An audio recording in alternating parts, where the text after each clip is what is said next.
हाताने बनवलं काय? दोन गोष्टी करा. पहिली, असा जो हात आहे की नाही तो काढून घ्या. सायकोलॉजी काय म्हणते माहिती आहे? असा हात करून जो माणूस हाताची घडी घालून बसतो, मराठी सगळ्यांना समजते? एकदम पद्धतशीर समजते? म्हणजे आता तुमची भंडारा गडची, आमची तिकडची, अमरावतीकडची, आमच्या मराठीमध्ये तुमच्या मराठीमध्ये थोडासा फरक आहे. त्याच्या मधात ते तिकडे आहे, मधातले लोक चालनबे, जायनबे है ना, ते पण आहे. तर असे लोक हाताची घडी घालून जे बसतात, तर त्यांचा म्हणजे सायकोलॉजीमध्ये असं म्हणतात की तीच लोक हाताची घडी घालून बसतात ज्यांना समोरच्याचं ऐकायचं तर असते पण डोक्यात काहीच घ्यायचं नसतं.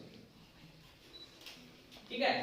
दुसरी एक गोष्ट, आपण जेव्हा बसतो की नाही तर आपण म्हणजे खुर्चीवरही बसलेलो असतो, ठीक आहे, आणि मांडी घालून जरी बसलेलो असतो तर आपला सारखा पाय असा असा असा असा असा असा असा असा असा आहे ना, तर ते आपला पॅनिकनेस असते. म्हणजे आपण अति जास्त टेन्शन घेतो असं गृहीत धरल्या जाते. तर मला असं वाटते की तुमचं जे वय आहे, तर तुम्ही कोणत्या वर्गाचे आहे सध्या? फर्स्ट इयर, 11, 12, 10 है ना.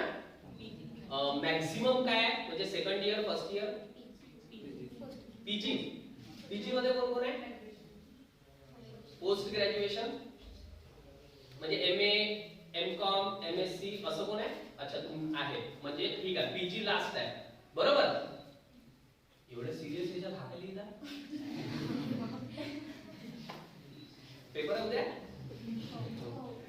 आहे काय? म्हणजे फायनल एक्झाम आहे की युनिट टेस्ट वगैरे आहे? फायनल आहे. बरं ठीक आहे. तुमची आहे, याची नाही आहे. मग हा तुमचं लिहित आहे का? तुमचा अभ्यास तो करून घेता. बरं, आता इकडे लक्ष द्या. दोन गोष्टी म्हणजे मी पहिली सांगितली, एक हाताची घडी काढायची, पाय हलवायचं म्हणजे ते जे आहे ते बंद करून टाका, ते म्हणजे भविष्यासाठी पण चांगलं आहे. आणि तिसरी सगळ्यात महत्त्वाची गोष्ट, अँड्रॉइड फोन जे आहेत ना ते बिलकुल जवळून दूर करून टाका. ते ठेवले असतील तुम्ही तुमच्या रूम मध्ये असं गृहीत धरतो, मला माहित आहे की तुम्ही ते ठेवलेले नाही, सोबत आणले, पण मी असं इमॅजिन करून चालतो की बा तुम्ही ते तुमच्या रूम मध्ये ठेवलेले असतील. आता पहिली सगळ्यात महत्त्वाची गोष्ट मित्रांनो अशी आहे की आता मला चौथी गोष्ट सांगायला भाग पाडली तुम्ही. काय आहे ना, म्हणजे मागचं जेव्हा नाव लिहित आहे तर समोरचा पोरगा त्याचं नाव काय आहे म्हणून ते पाहत आहे. मला कळत नाही, तुम्ही 2-3 वर्षापासून एकाच पुस्तक मध्ये आहे, मला नावही माहित आहे. बरं, असं कोणी तुमच्यापैकी आहे का की ज्याला स्वतःचं नाव माहित नाही आणि त्याला समोरच्याला विचारायला लागते माझं नाव काय आहे? असं तर कोणीच नाही आहे ना. म्हणून ज्याचं नाव त्याला लिहू द्या. आणि मला असं वाटतं की जगाच्या पाठीवर असा कोणताच व्यक्ती नाही आहे ज्याला स्वतःचं नाव चांगलं लिहिता येत नाही, है ना. स्वतःचं नाव सगळ्यांना लिहिता येते. शेजारच्याचं नाव सहसा आपण चुकवतो, आपलं स्वतःचं नाव आपण चांगलं लिहू शकतो. पण ज्याचं नाव त्याला लिहा, बाकीचे सगळे माझ्याकडे पहा, जरी मी चांगला दिसत नसतो तरी. ठीक आहे. आता आपण करिअर काउन्सिलिंगचा जो प्रोग्राम आहे, म्हणजे आपण 10व्या वर्गानंतर काय केलं पाहिजे, 12व्या वर्गानंतर काय केलं पाहिजे, फर्स्ट इयर नंतर म्हणजे फायनल इयर झाल्यानंतर, ग्रॅज्युएशन झाल्यानंतर काय केलं पाहिजे, किंवा पीजी झाल्यानंतर काय केलं पाहिजे. पीजी म्हणजे पोस्ट ग्रॅज्युएशन, राईट. तर ते झाल्यानंतर काय केलं पाहिजे, या सगळ्या ज्या गोष्टी आहेत ना, या सगळ्या गोष्टी आपण हळूहळू टप्प्याटप्प्याने आपण पाहणार आहोत. आता त्याच्या आधी मी तुम्हाला काही गोष्टी सांगतो. पहा, आपण ज्या समाजामध्ये राहतो किंवा आपण जिथे राहतो, मग तो समाज, मी एकंदरीत समाजाचा विचार करतोय, मी पर्टिक्युलर एका कॅटेगरीचा किंवा एखाद्या रिलीजनचा विचार करत नाही, मी एकंदरीत समाजाचा विचार करतोय. ठीक आहे. मग तो समाज कुठला? ते आपल्या देशामध्ये समाज 2 प्रकारचे आहेत. मला फक्त असं वाटतं गृहामध्ये जावं लागत नाही, त्याला कधीच एखादं भाजी एखाद्या दिवशी तर म्हणजे वरण म्हणजे ते जे वरण बनवतात किंवा डाळ बनवतात त्यात डाळ दिसली नाही आणि ते पाणी असलं तर त्यांना काहीच घेणं देणं नसते. तो एक समाज तसा आहे. म्हणजे तो समाज काय माहितीये का, आपल्या भाषेत जर बोलायचं झालं किंवा आपल्या भाषेमध्ये सांगायचं झालं तर एक समाज असा आहे जो हातावरती पोट घेऊन चालते, जे आपण, बरोबर. आणि एक समाज असा आहे की जो पोटावरती हात ठेवून जगते. आपल्याला हातावरती पोट घेऊन जागा लागते.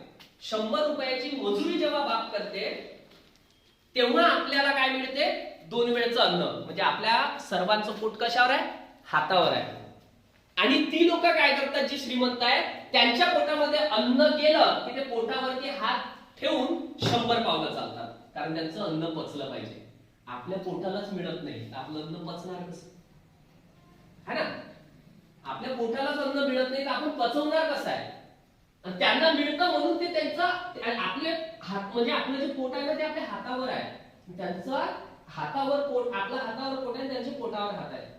म्हणून ही जी तफावत आहे समाजातली, ही तफावत का आली असेल? ती धर्मानं आणलेली आहे, जातीनं आणलेली आहे, ही कोणी आणलेली आहे, आपण कुठल्या कॅटेगरीज मधून येतो, हा सगळा भाग बाजूला आपण मॉडर्नायझेशनच्या जगातला विचार करतो. मग मॉडर्नायझेशनचं जग म्हणजे कुठलं? पहिल्यांदा जेव्हा आपल्या आई वडिलांचा काळ होता, तर आपल्या आई वडिलांच्या काळामध्ये काय होता? एक साधा छोटासा फोन होता.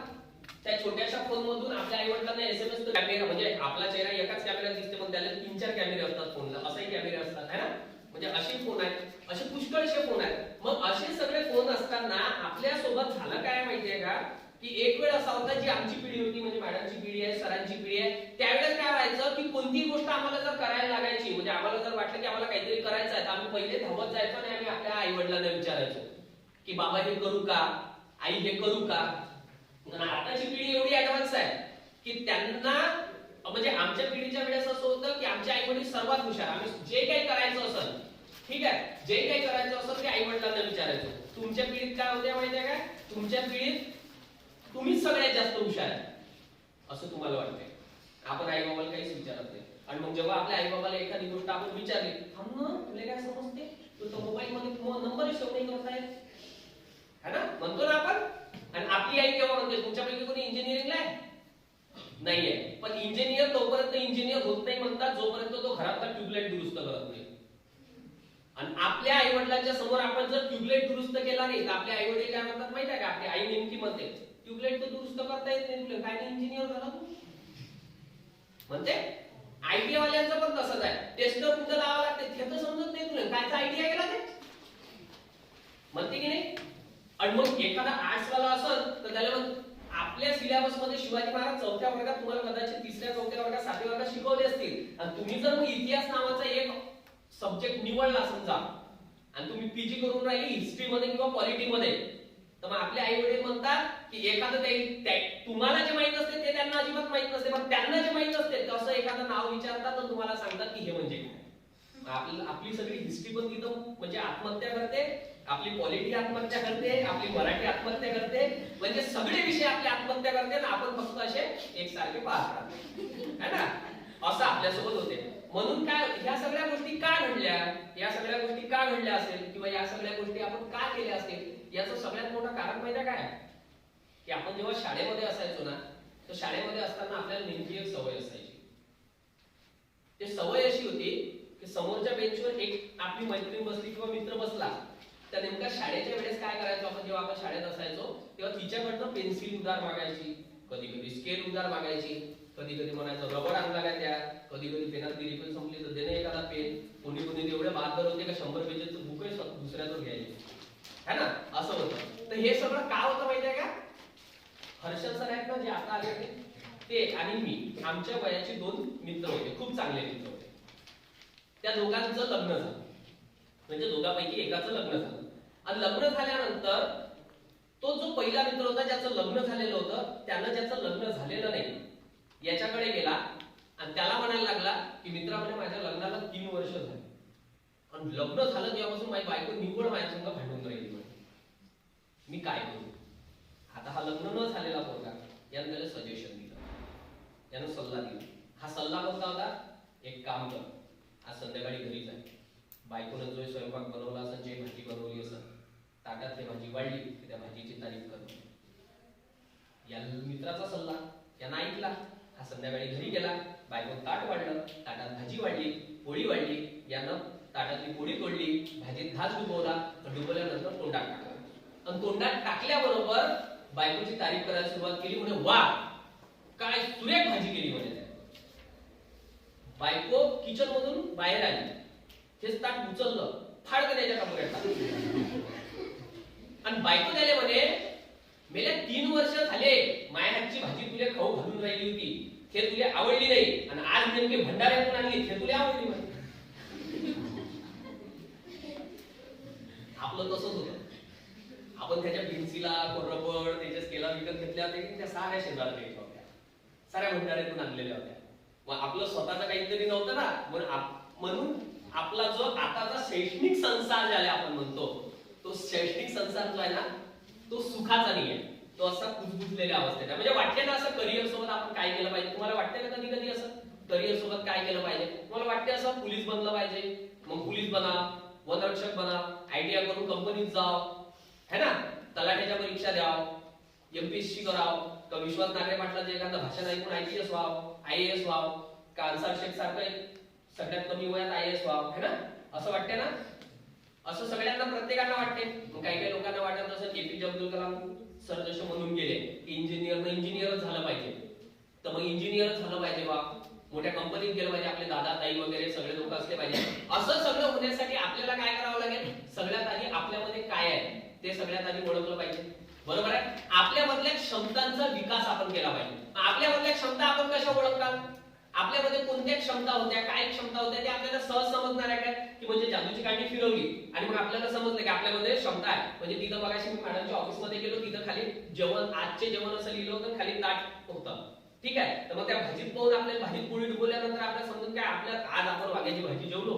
आज आपल्या क्षमता अशा आहे की आपण जंगलाला गेल्यानंतर सगळे वांगे वांगे वांगे वांगे म्हणजे असं काही आहे का आपल्यात?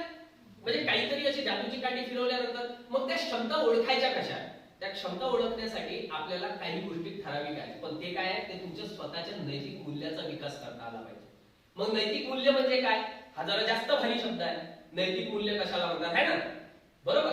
तर मग नैतिक मूल्य म्हणजे काय असायला पाहिजे? नैतिक मूल्य म्हणजे तुम्हाला आतून काय वाटते? आतून काय वाटते म्हणजे सचिन तेंडुलकरला वाटलं असतं का मी गाणं म्हणतो तर त्याला खरंच लता मंगेशकर सारखा आवाज काढला असता काय? आणि लता मंगेशकरला वाटलं असतं का मी क्रिकेट खेळतो तर तिला खरंच धावणं झालं असतं काय? बरोबर. मग ह्या क्षमता कशा ओळखल्या पाहिजे? तर जसं प्रत्येक म्हणजे आपल्या समाजामध्ये आपल्याकडे असंख्य लोकांची उदाहरणं आहेत, असंख्य लोकांची. म्हणजे वर्गाच्या बाहेर बसून शिकणाऱ्या माणसानं देशाचं संविधान लिहिलं. बरोबर बरोबर आहे. त्यानंतर ज्या म्हणजे एक न्यूजपेपर वाटणारा पोरगा जो कधी काळी आपल्या लहानपणी न्यूजपेपर वाटायचा, तो न्यूजपेपर वाटणारा पोरगा देशाचा राष्ट्रपती होते, त्याचं नाव एपीजे अब्दुल कलाम आहे. म्हणजे रामेश्वरमच्या मंदिरापर्यंत जायचं. रामेश्वरमच्या मंदिरामध्ये लोक जे यात्री होते, जे भाविक होते, ते भाविक यायचे. ते रामेश्वरमच्या मंदिरामध्ये त्यांना दर्शनासाठी जायला लागायचं. पण रामेश्वरमचं मंदिर ओलांडत असताना, त्या मंदिरात जात असताना आडवी नदी यायची. म्हणून हा पोरगा काय करायचा, तर नदीच्या या तीरावरून त्या तीरापर्यंत लोकांना पोहोचवण्यासाठी रात्रभर नाव वल्लवत राहायचा. आणि मग हा दर्शनार्थी दर्शन करायला गेला की तिथं 2-3 तास तो दर्शन करत असला की हा स्वतःचं पुस्तक काढायचा क्वांटम फिजिक्सचं, आणि हा पोरगा त्या नाव्यामध्ये बसून क्वांटम फिजिक्स वाचायचा. त्याचं नाव होतं एपीजे अब्दुल कलाम. आपण काय करतो? दर्शनार्थी दर्शनाला जाईन तेव्हा जाईन, रामेश्वरमचं मंदिर येईन तेव्हा येईल. आपल्या वार्डन थोड्याशा बाजूने गेला आणि आपल्याला सांगितलं की अभ्यास करा लागते, तर आपण सातरीत जाऊ, डोक्यावर चद्दर घेऊन लाईट कडू मोबाईलचा. असं होते का? तुम्ही करत नसाल तर चांगली गोष्ट आहे, पण असा अपवाद आहे खूप ठिकाणी, है ना? तर असा अपवादातही आपल्यासोबत असं काही घडून द्यायला नाही पाहिजे आपण. म्हणजे आपण काय करायला पाहिजे? तर मग करिअरच्या संधी. आता करिअरच्या संधी म्हणजे नेमक्या कुठल्या? तुमच्याकडे डाव्या वर्गातले पण लोक आहेत तुम्ही, ठीक आहे? तर डाव्या वर्गानंतर मी तुम्हाला शॉर्ट म्हणजे काही गोष्टी ठराविक अशा सांगणार आहे की डाव्या वर्गानंतर तुम्ही काय करू शकता. डाव्या वर्गानंतर तुम्ही डिप्लोमे करू शकता. मग आता डिप्लोमा कुठला आहे? डिप्लोमा कुठले आहेत? पॉलिटेक्निकचा डिप्लोमा आहे. आता मी एक एक गोष्ट तुम्हाला सांगेन आणि ती गोष्ट बायफर्केट करत येईल एका शेवटच्या टोकापर्यंत की तुम्ही कसे जा. ठीक आहे? मागचे ओके बायफर्केट करायला नाही की तुम्ही शेवटच्या टोकापर्यंत कसे जाल. आता 10व्या वर्गामध्ये तुम्ही ऍडमिशन घेतली किंवा 10वा वर्ग तुम्ही पास झाला. 10वा वर्ग पास झाल्यानंतर तुम्ही काय करू शकता? पॉलिटेक्निकला ऍडमिशन घेऊ शकता. ओके. आता पॉलिटेक्निकला ऍडमिशन घेतल्यानंतर तुम्हाला पॉलिटेक्निक काय घ्यायचं? तर पॉलिटेक्निकला ऍडमिशन घेतल्यानंतर तुम्ही कोण बनू शकता? इंजिनियर बनू शकता. ओके. मग आता हे पॉलिटेक्निक किती वर्षाचं असतं? तर हे पॉलिटेक्निक असतं 3 वर्षाचं. मग आता 3 वर्षाचं पॉलिटेक्निक केल्यानंतर मग इंजिनिअरिंग परत 4 वर्षाचं करावं लागेल का की नाही? जर तुम्ही 10व्या वर्गानंतर 3 वर्षाचं पॉलिटेक्निक केलं तर 10व्या वर्गानंतर 3 वर्षाच्या पॉलिटेक्निक नंतर तुम्ही डायरेक्ट इंजिनिअरिंगच्या सेकंड इयरला ऍडमिशन घेता. म्हणजे तुमचं जे फर्स्ट इयर इंजिनिअरिंगचं असतं ते काय झालेलं असतं? एक्झाम झालेलं असतं. ठीक आहे? म्हणजे ते रद्द झालेलं असतं. ठीक आहे? First year. मग तुम्ही कुठे? Second year, third year and final year. आता इथे नोकरीच्या संधी कशा उपलब्ध होतात? इंजिनिअरिंगच्या ब्रँचेस कोणत्या कोणत्या आहेत? सिव्हिल, इलेक्ट्रॉनिक, जोरात सांगा. मेकॅनिकल, कॉम्प्युटर, IT, इन्स्ट्रुमेंटेशन, अजून aeronautics, chemical engineering, biomedical engineering, astronaut वाले इंजिनिअरिंग, अजून सांगा सांगा बोलत राहा. हे सगळे जे प्रकार आहेत ना, हे सगळे इंजिनिअरिंगचे प्रकार आहेत. मग हे सगळे प्रकार कुठे गेले? हे सगळे प्रकार तुमचे केव्हा झाले? पॉलिटेक्निकची, म्हणजे तुम्ही पॉली झाले. पॉली झाल्यानंतर तुम्ही कुठे गेले? इंजिनिअरिंगच्या डायरेक्ट सेकंड इयरला. आता फोटो निघणार आहे, चांगले बा. हा म्हणजे असे कसे तुम्ही चेहरे खुलवता ना, आपल्याला फोटो इन्स्टा आहेत ना, सगळ्याची इन्स्टा आहे ना. इन्स्टा नसतं तुम्हाला इन्स्टंट बनवलं तर ठीक आहे. इकडे पाहिजे. तर मग काय झालं? आपण सेकंड इयरला डायरेक्ट सेकंड इयरला तुम्ही ऍडमिशन घेऊ शकता. आता दुसरी महत्त्वाची गोष्ट, अजून एक गोष्ट याच्यानंतर, की आपण 12वी झाला, ठीक आहे मला इंजिनियर व्हायचं होतं, पण आता 10व्या वर्गानंतर मला पॉलिटेक्निकला नंबर लागला नाही, तर मग आफ्टर 12th नंतर मी इंजिनिअरिंग करू शकतो. तर त्याचे दोन पर्याय. पहिला पर्याय कोणता? 12व्या वर्गानंतर. 12व्या वर्गानंतर जर तुमचं वोकेशनल सायन्स असेल, वोकेशनल सायन्स म्हणजे त्याच्यामध्ये इलेक्ट्रॉनिक्स, कम्प्युटर, त्याच्यामध्ये बायोलॉजी हा वर्ड कुठेच येत नाही. ठीक आहे. इलेक्ट्रॉनिक्स किंवा कम्प्युटर वोकेशनल सायन्स म्हणतात. ते 12व्या वर्गात तुम्ही 11व्या 12व्या वर्गात करू शकता. पण त्यानंतर तुम्ही डायरेक्ट इंजिनिअरिंगला सीईटी वगैरे देऊन, सीईटी म्हणजे आता जी सीईटी वगैरे झाली आहे इंजिनिअरिंगला, तर त्या देऊन तुम्ही इंजिनिअरिंगला ऍडमिशन घेऊ शकता. किंवा तुम्ही परत 11th 12th केल्यानंतर, जे वोकेशनल सायन्स केल्यानंतर तुम्ही पॉलिटेक्निकला परत ऍडमिशन घेऊ शकता. मग आता 12वा वर्ग केल्यानंतर तुम्हाला असं वाटत असेल की सर 10वा वर्ग केल्यानंतर 3 वर्ष पॉलिटेक्निक मध्ये इंजिनिअरिंगच्या सेकंड इयरला ऍडमिशन मिळते. मग 12व्या वर्गात जर आम्ही वोकेशनल सायन्स केलं, तर त्याच्यानंतर जर आम्ही पॉलिटेक्निकला ऍडमिशन घेतली तर काय फायदा? तर त्याचा उपयोग काय? त्याचा उपयोग काय आहे की तुमचं जे फिजिक्स, केमिस्ट्री आणि मॅथमॅटिक्स हे जे 3 विषय आहेत, हे 3 विषय तुम्हाला पॉलिटेक्निकच्या फर्स्ट सेमिस्टर आणि सेकंड सेमिस्टरला गायब होतात जर 12व्या वर्गानंतर केलं. आणि जर तुम्ही जनरल सायन्स मध्ये असाल, जनरल सायन्स मध्ये म्हणजे PCMB वाला ग्रुप, ठीक आहे, फिजिक्स, केमिस्ट्री, मॅथमॅटिक्स आणि बायोलॉजी. मग बायोलॉजी असलं तरी तुम्ही इंजिनिअरिंग मध्ये जाऊ शकता, पण बायोलॉजी नसल तर तुम्ही मेडिकल मध्ये जाऊ शकत नाही, है ना.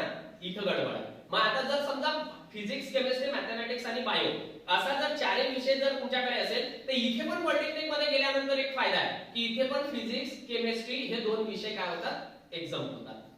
फर्स्ट इयर, फर्स्ट सेमिस्टर आणि सेकंड सेमिस्टरला.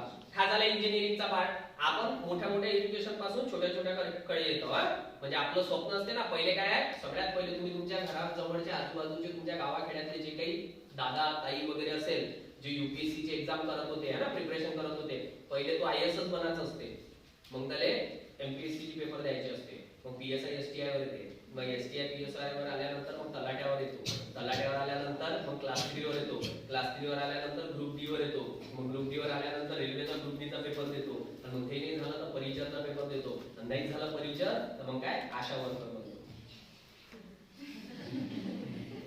है ना.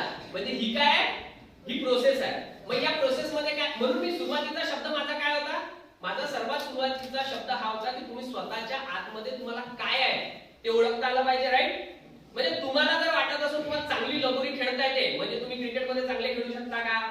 एखाद्याला विटी दांडू चांगला खेळता येत असेल आपल्या घरी, तर मग विटी दांडू खेळता येते म्हणून काय आपण तिकडे क्रिकेट मध्ये छक्के चौके मारू शकतो का? किंवा तुम्हाला जर हॉस्टेल मध्ये झोपले असल्यानंतर रात्री झोपेत एकमेकाला लाता चांगल्या मारता येते म्हणून तुम्ही फुटबॉल प्लेअर बनू शकता काय? है ना. म्हणजे आपल्याला काय, आपल्याला आपल्या क्षमता ओळखल्या पाहिजे. मग क्षमता ओळखल्या पाहिजे म्हणजे मी तुम्हाला अजिबात डॉमिनेट नाही करत आहे बरं, ठीक आहे, अजिबात डॉमिनेट नाही करत आहे की तुम्ही ते करू शकत नाही. फरक फक्त इतका आहे की आपल्याला नेमकं काय करायला पाहिजे हे समजलं पाहिजे, है ना. म्हणजे आपण कुठल्या गोष्टी कशासोबत, म्हणजे कोणी पोळीसोबत गुलाबजामुन खाल्ला का? नाही खात ना. आपण गुलाबजामुन चमच्यासोबत, चमच्यानंच खातो ना आपण, तोडून सेपरेट गुलाबजामुन आणि पोळीसोबत भाजी. समजा जर पोळीसोबत गुलाबजामुन खाल्ला तर काय होईल? काही फरक पडत नाही खास, नवीन काहीतरी खाण्याची टेस्ट येते, पण मजा येईल काय, है ना. आणि पोळीसोबत जर समजा गुलाबजामुन भाजीत डुबून खाल्ला तर जमते का, मजा येते काय? ही गंमतच नाही. मग आयुष्यात हीच एक गंमत आहे की जर समजा तुम्ही 11वी 12वी सायन्स केलं आणि तुम्हाला जर समजा क्लरिकलची एखादी भरती द्यायची असेल, म्हणजे तुम्ही इंजिनिअरिंग केलं आणि इंजिनिअरिंग केल्यानंतर तुम्हाला तलाठी बनायचं आहे, म्हणजे हे पोळीसोबत गुलाबजामुन खाणं झालं, बरोबर. आणि मग तुम्ही 11वी 12वी आर्ट्स केलं आणि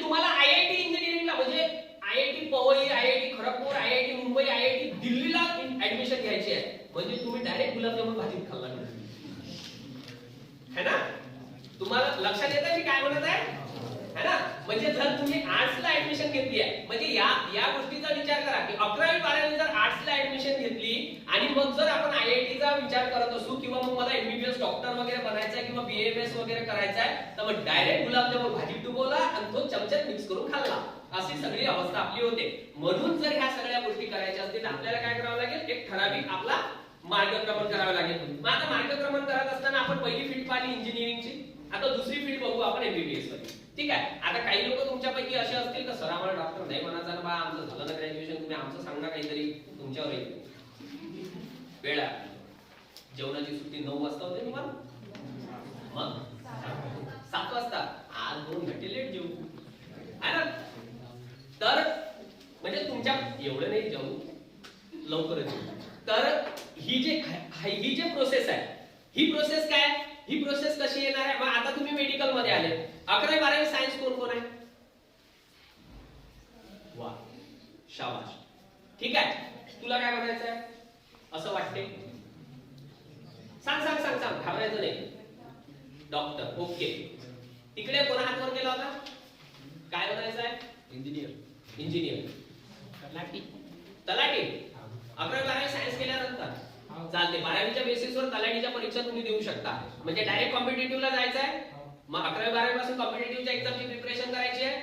ओके, समोर इंजिनियर बनायचं आहे, इकडे डॉक्टर बनायचं आहे, इंजिनियर बनायचं. मागे अजून कोण हात वर केला होता, अरे सांगा सांगा सांगा, नर्सिंग करायचं. व्हेरी गुड, काही फरक नाही पडत. हे बा, कुठलं हॅलो हॅलो कुठलंच प्रोफेशन तुम्ही कुठलंच काम करता, हे कुठलंच काम कधीच नीच किंवा हीन नसते.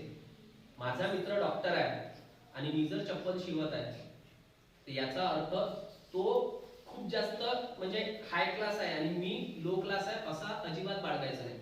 लोकमान्य टिळक आहे, लोकमान्य टिळक नाव ऐकलं, लोकमान्य टिळक बरोबर. लोकमान्य टिळकांचा मुलगा लोकमान्य टिळकांनी इतका कधीच हुशार नव्हता.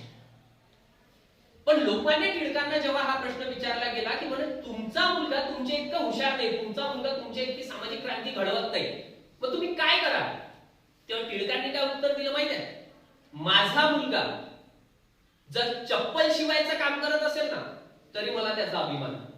का, कारण मला वाटतं की माझ्या मुलाने चप्पल जरी शिवली तरी त्याची चप्पल भारतात शिवल्यानंतर अमेरिकेत विकल्या गेली पाहिजे. लक्षात आलं मला काय म्हणायचं आहे.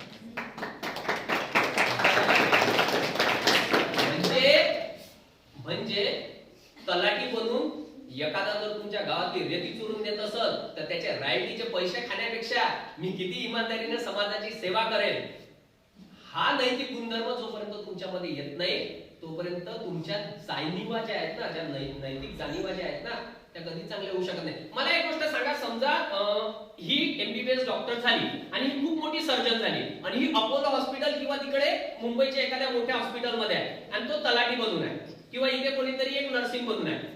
ही नर्स झाल्यानंतर हिने नर्स झाली आणि इथल्या साकोलीच्या एखाद्या खेडेगावामध्ये जिथं अजिबात दवाखाना नाही तिथल्या गरीब लोकांची सेवा केली आणि हिने MBBS डॉक्टर झाल्यानंतर सगळ्या लोकांजवळ अरमाप पैसा कमवून घेतला आणि हिच्याकडे 4-5 कार झाल्या, तर सगळ्यात चांगली तुमच्यासाठी कोण असेल, ही किती नर्सिंग वाली चांगली असेल ना. म्हणजेच मला म्हणायचं काय, कुठलंच प्रोफेशन हे काय असतं, चुकीचं नसतं. म्हणजे ही वाईट आहे असं नाही आहे, तिने गाडी घेतली नाही बिचारी नसतं ना, तर कुठलंच प्रोफेशन वाईट नसतं. 11वी 12वी सायन्स केल्यानंतर जर मला वाटत असेल की मला तलाठी बनायचं तर त्याच्या मागे काहीतरी कारण आहे. कारण 11वी 12वी झाल्यानंतर जसं त्याच्याच समोरच्याला वाटतं की मला इंजिनियर व्हायचं आहे, पण त्याला माहिती आहे की मी इंजिनियर होऊ शकतो किंवा माझ्या घरची परिस्थिती तशी आहे. तुमच्यापैकी बरेचसे लोक असे आहेत की ज्या लोकांना खूप जास्त काहीतरी शिकायचं आहे, पण शिकायचं आहे आर्थिक परिस्थिती साथ देत नाही.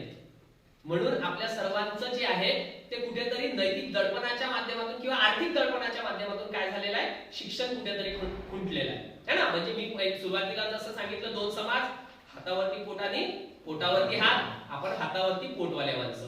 मग हातावरती पोट घेऊन चालणाऱ्या माणसाने MBBS व्हायचं कसं, हा सगळ्यात मोठा प्रश्न आहे.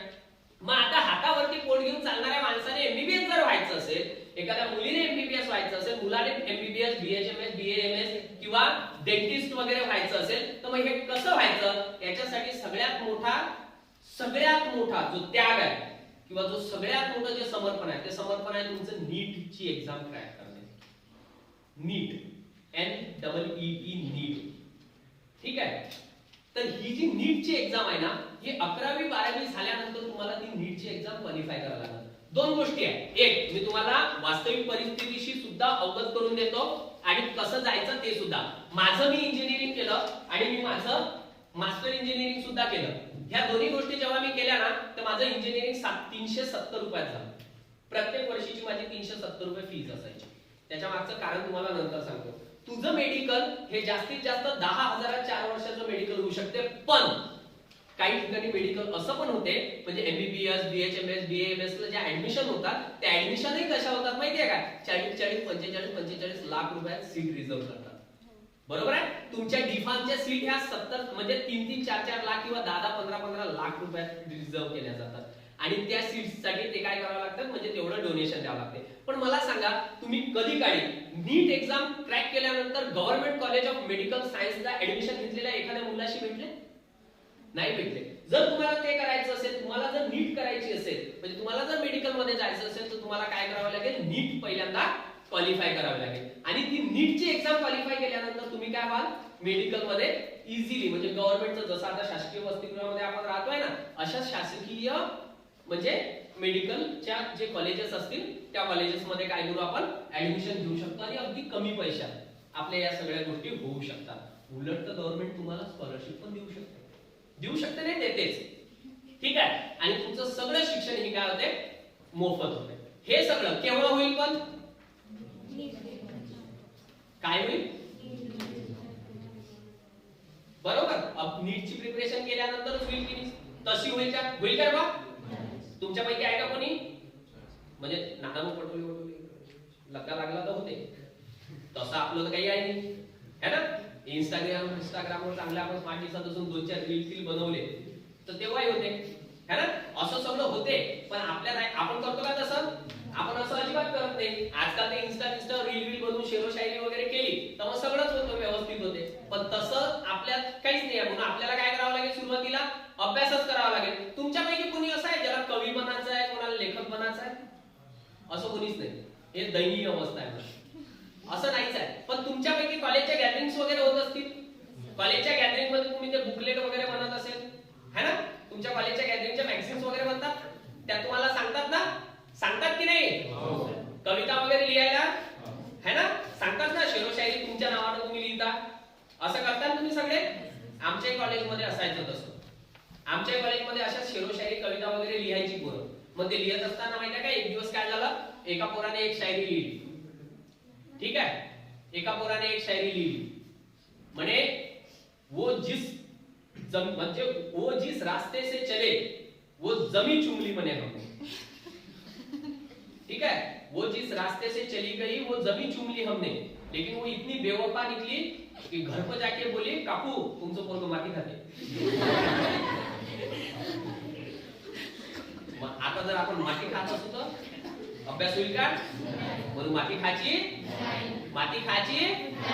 नाही. ते त्याला मागच्या नाव नाही माहिती वाटते त्याचं स्वतःचं, तो सांगून राहिला.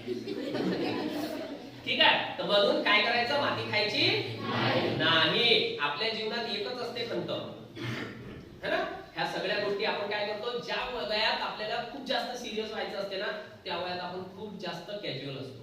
आणि ज्या वयात खूप जास्त कॅज्युअल राहायला पाहिजे त्या वयात आपण खूप जास्त सिरियस होतो. आणि म्हणून तुमचं भविष्य लय कठीण आहे. कारण सांगतो, ज्या वयात कॅज्युअल व्हायचं असते त्या वयात आपण जास्त सिरियस असतो. ज्या वयात आपण सिरियस व्हायला पाहिजे त्या वयात सिरियस होत नाही. म्हणून तुम्हाला माहित असेल की महाराष्ट्राचाच नाही, संपूर्ण भारत देशाचा सर्वे एकंदरीत तर तुमचे टकलेलं लवकर पडून राहिले, आहे की नाही आहे. सर्वे आहे, आपले टकले पडून राहिले. म्हणजे हे सगळं का होऊन राहिलं, कारण आपण आपल्या वयात कॅज्युअल वागतोय. मग कॅज्युअल का वागतोय, आपल्याला आपले ध्येय नाही माहिती. आता तुमच्यापैकी किती लोक आहेत ज्यांना पोलीस बनायचं आहे? एकही नाही. किती लोक आहेत ज्यांना PSI वगैरे बनायचं, क्लास 2 च्या एक्झाम वगैरे करायच्या? बरं, तुम्हाला बनायचं काय आहे? तिकडे मागे तू सांगितलं भाऊ, काय बनायचं आहे? सांग. बरं, इथून सुरू करू. तू सांग काय बनायचं आहे? आर्मीत जायचं आहे. मग पोलिसांना आर्मी वेगळं वेगळं आहे. ठीक आहे, आय एम सॉरी. आर्मी बरं, हे वेगळं आहे. आर्मी हा मित्रा काही नाही. पोलीस लागली नव्हती तर ठीक आहे, नाही तर थांबा थांबा थांबा थांबा. मी काय म्हटलं, लोकमान्य टिळकांचा मुलगा चप्पल शिवली तरी अमेरिकेत विकल्या गेली पाहिजे. मग नाही करायची त्याला नोकरी, त्याला बिझनेस करायचा तर 4 नोकरीवाले त्याच्या हाताखाली कामाला ठेवत ना तो. समजले का? बरोबर. म्हणजे तुम्ही इथे इंजिनियर व्हाल, इंजिनियर झाल्यानंतर तुम्ही टेलिकम्युनिकेशनच्या खूप मोठे मोठे कोर्सेस कराल. 4 वर्ष तुम्ही काय कराल, खूप जास्त शिकाल, खूप जास्त अभ्यास कराल. थांबा थांबा थांबा. सेम आपल्यासारखे आहे, यायले डोके आहे, यायले केस आहे, यायले नाक आहे, यायले कान आहे, म्हणून त्याच्याकडे पाहायची गरज नाही. फक्त एवढंच का त्याच्यापैकी कोणतरी चांगलं परफ्यूम मारलं, ठीक आहे. म्हणून त्याच्याकडे मला म्हणायचंय का, स्मेल घ्या, वास घ्या, पाहू नका, पहा फक्त माझ्याकडे. मी चांगला नसतो तरी, ठीक आहे. आता बाकी सगळे खाली मान नका टाकू, ठीक आहे. वर पहा. तर माझं मी काय म्हटलं, तुम्ही 4 वर्ष इंजिनिअरिंग करायची, 3 वर्षाचा डिप्लोमा करायचा, 4 आणि 7 वर्ष तुमचे पुरे वाया घालायचे. तुम्ही त्याच्यानंतर एखादा टेलिकम्युनिकेशनचा चांगला सॉफ्टवेअरचा टेस्टिंगचा कोर्स करायचा आणि काम जवळ करायचं धीरुभाई अंबानीच्या कंपनीत. मग किती झालंय? मग याला जर बिझनेसमॅन बनायचा, याला जर 4 तुमच्यासारखे इंजिनियर कामाला ठेवले तर मग त्याच्यासोबत ओळख पाळख ठेवा, ठीक आहे. हा हा स्पोर्ट मध्ये जायचं आहे. कोणता स्पोर्ट? कबड्डी. वा, कबड्डी मध्ये कोण आहे सध्या? आता ते चालू आहे ना काहीतरी, जयपूर. कोण आहे त्याच्यात तो कॅप्टन? ओके. काय जेव्हा पाहतो कबड्डी? मोबाईलवर पाहतो फक्त की खेळतोय? नाही, कसं आहे मोबाईलवर, म्हणजे कबड्डी स्पोर्ट मध्ये जायचं आहे हा भाग वेगळा. मी काय म्हणतो, इकडे पहा, स्पोर्ट मध्ये जायचं आहे हा भाग वेगळा. पण कसं आहे ना, मोबाईलवर पाहता पाहता अँड्रॉइड मधून एखाद्याची टांग ओढता येत नाही आणि 1-2 पॉईंट घेता येत नाही. मग मैदानावर जावं लागेल, म्हणजे मोबाईल पाहिजे बाजूला ठेवावा लागेल ना, आहे की नाही? हा, तर म्हणून काय एकदम तुझं काय क्या वाटतं? आर्मी जायचं आहे काय? बात झाली आर्मी. हा, तुला आर्मी जात घाबरायचं नाही. मी काय म्हटलं, आपल्याला जे मनाचं आहे ना ते डंकेच्या चोटवर सांगितलं पाहिजे. तुम्हाला माहिती आहे, शाहू महाराजांचा एक किस्सा सांगतो. शाहू महाराज असेल आमच्यासारखे एका त्यांच्या संस्थानामध्ये एकदा गेले आणि त्यांच्या संस्थानामध्ये गेले असताना प्रत्येकाला असं शाहू महाराजांनी उभं केलं, प्रत्येकाला उभं केलं. नवीन नवीन शिक्षण प्रणाली. मग शाहू महाराजांना विचारलं, शाहू महाराज एका एका पोराला उभं करत होते आणि विचारत होते, तुला काय बनायचं? म्हणे डॉक्टर. तुला काय बनायचं? म्हणे इंजिनियर. तुला काय बनायचं आहे? म्हणे बिझनेसमॅन. म्हणजे असं सगळे काहीतरी सांगत होते. एक पोरगा उभा राहिला आणि त्याला विचारलं, तुला काय बनायचं आहे? तो म्हणे बांगड्याचा धंदा टाकायचा आहे, बांगड्या विकायच्या, बांगड्याचा उद्योग करायचा आहे. शाहू महाराजांना इंजिनियर आवडला नाही, डॉक्टर आवडला नाही, तो बांगड्याचा उद्योग करणारा पोरगा आवडला. त्याची पाठ थोपाटली शाहू महाराजांनी त्या काळात, ठीक आहे. म्हणजे आता आपल्या सगळ्यांना, तुम्हाला काही आर्मी ऑफिसर झाले, काही बिझनेसमॅन झाले, काही लोकांना उद्योग करायचा आहे आणि त्या ताईला एम्ब्रॉयडरी शिकायची, म्हणून ते तिच्या पाठीवर पेनाने लिहिलं, डिझाईन काढली ना, मला कसं माहित एम्ब्रॉयडरी शिकायची. ओके, तर आपल्याकडे कला आहेत, खूप मोठ्या मोठ्या कला आहेत. पण प्रॉब्लेम काय होऊन राहिला, आपला गुलाबजामुन भाजीतच चालला. मग आपला गुलाबजामुन भाजीत कसा चालला? म्हणजे आपण जर पेनानं समोरच्या स्वेटरवर काहीतरी डिझाईन काढत असू तर चुकीचं आहे की नाही? स्वेटरवर काहीतरी डिझाईन आपल्याला व्यवस्थित करता येईल काय? नाही, ते कागदावर करावं लागेल ना.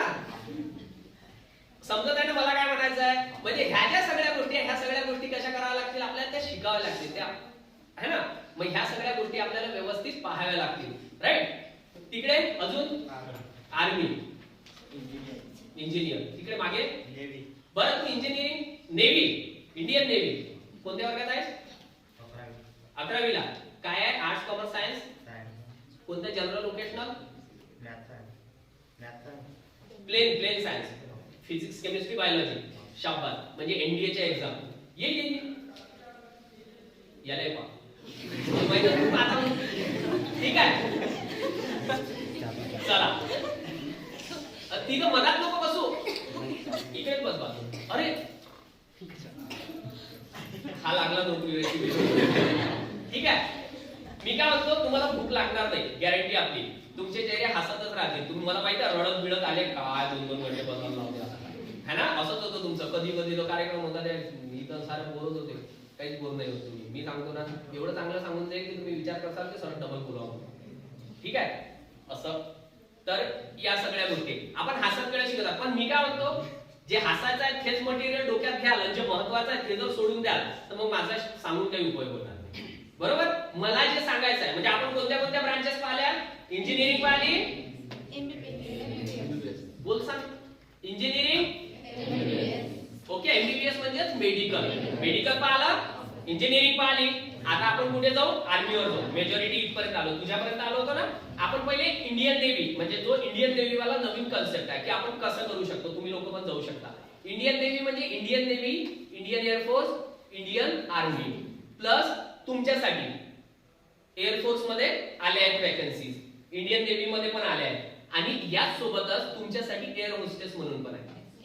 ठीक आहे, एअर होस्टेस म्हणून पण आहे. पण आता एअर होस्टेस तुम्ही नाही, एअर होस्टेस, एअर होस्टेस हे होऊ शकता, तुम्ही पायलट होऊ शकता. तर आता पायलट व्हायसाठी काय करावं लागेल हे आपण पहिल्यांदा, ह्या शॉर्टकट आल्या छोट्या छोट्या गोष्टी आहे ना ते आपण पहिले घेऊ. आता ह्या जे मोठे स्वप्नवाले आहेत ना, म्हणजे इंजिनिअरिंग, पहिलं मोठं स्वप्न मेडिकल म्हणजे डॉक्टर व्हायचं आहे, दुसरं मोठं स्वप्न इंजिनियर व्हायचं आहे, तिसरं मोठं स्वप्न पायलट व्हायचं आहे. आपल्या मॅक्झिमम हे आपल्या सगळ्यांच्या लहानपणी असते. मग आपण एक एक स्वप्न, जसं मी म्हटलं पहिले त्याला आयएस व्हायचं असते आणि मग ते आशा वर्कर होते, लाईक दॅट. म्हणजे आपण काय पहिल्यांदा एमबीबीएस पाहिलं, ओके, नंतर इंजिनिअरिंग पाहिलं. आता ज्याला जे जे बनायचं आहे त्याला ते ते डोक्यात ठेवायचं, नाही तर मग तुला एमबीबीएस करायचं, इंजिनिअरिंग बनायचं, तू विचार करशील सर तर चांगला आशा वर्कर होणं सोपं आहे, जाशील आशा वर्कर व्हायला, असं करशील काय, अजिबात नाही. ठीक आहे, म्हणजे मी तुला एक क्लिअर कन्सेप्ट झाला.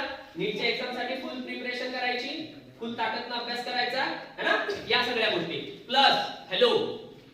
त्याच्यानंतर आपण येऊ Indian navy, Indian air force, Indian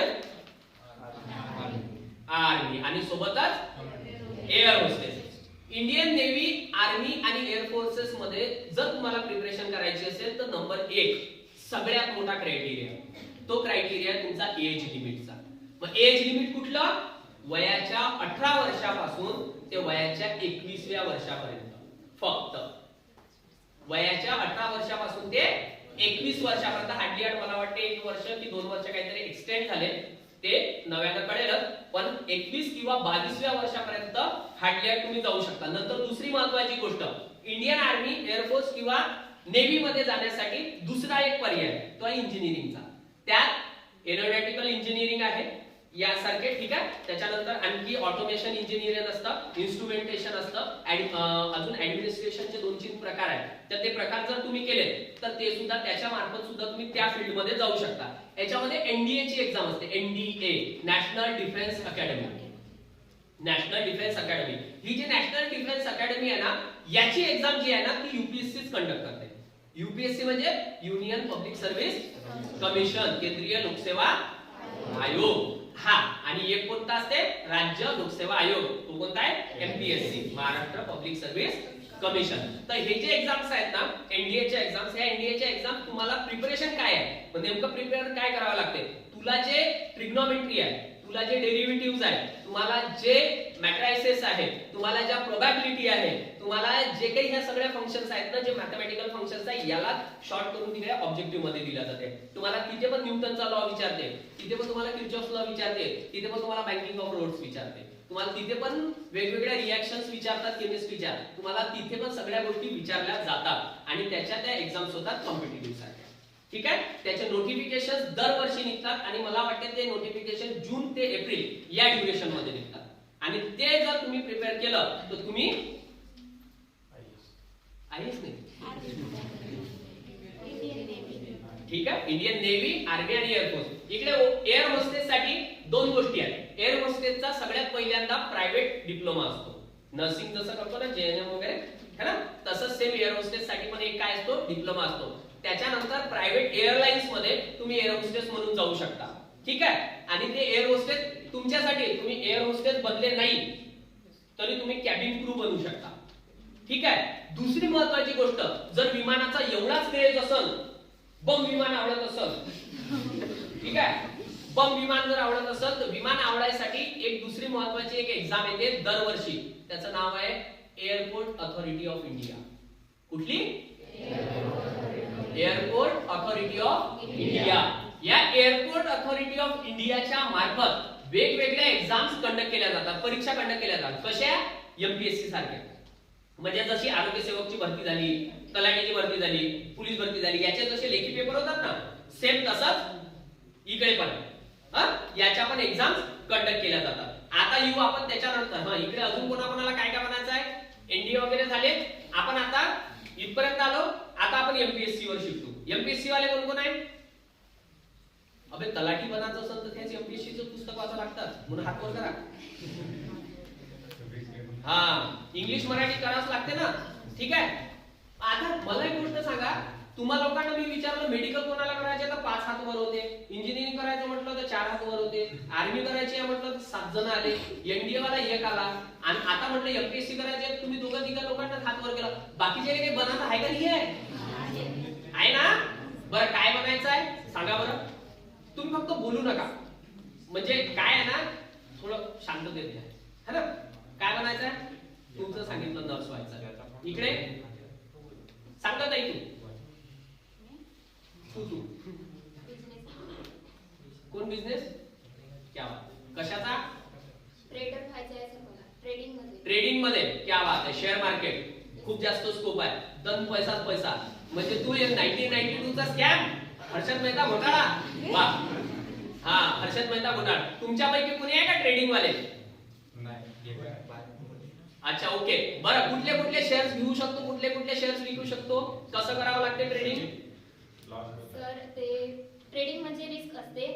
जे इंडियन लिस्टेड कंपनी आता रिस्क आहे तो इश्क आहे ना. मग अरे असंच काहीतरी आहे रे.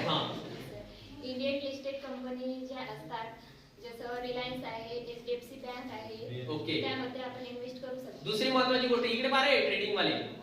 ठीक आहे. इकडे तुम्हाला इकडे बिझनेस ट्रेडिंग आहे, इकडे ते ट्रेडिंग आहे. हॅश बन smart, hash KTM bike, hash इकडची कटिंग है ना, हॅश इथं कोका. आपली ट्रेडिंग होती है ना. रील्स वाली. नाही टेन्शन नका घेऊ. आपण कोणाला असं विचत नाही. आपण सगळे मित्रमंडळी आहोत. तुमच्या सगळ्यांना जे आम्हाला कोणीतरी सांगायला नव्हतं ते खरं तर तुम्हाला सांगायचं आहे. बरं, सांगायचं कोण आहे माहितीये का? हे सांगायचं कोण आहे? हे जे आम्ही सांगत आहोत ना, हे तुमचं स्वप्न नाही आहे. हे तुमचं कोणाचं स्वप्न नाही. ही मेडिकल झाली, ही डॉक्टर झाली, ही डॉक्टर झाल्यानंतर हिचं काहीच मोठं होणार नाही, ही कोणीच होणार नाही. हा आर्मी ऑफिसर झाल्यानंतर याला काहीच त्याचं वाटणार नाही.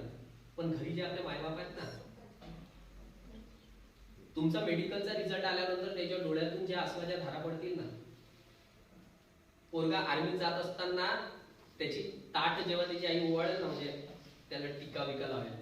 तुम्ही नर्स झाल्यानंतर तुमच्या त्या खांद्यावरती ते निळ्या रंगाची पट्टी जेव्हा बाबा लावतात ना, तुम्ही पीएसआय झाल्यानंतर तुमच्या खांद्यावरचा स्टार काढायला जेव्हा नाशिकच्या पीएसआय सेंटरच्या ट्रेनिंग सेंटर मध्ये जेव्हा तुमच्या आई वडिलांना बोलावतात आणि त्यांच्या हाताने तुम्हाला स्टार लावायला लावतात ना, वो फिलिंग कुछ.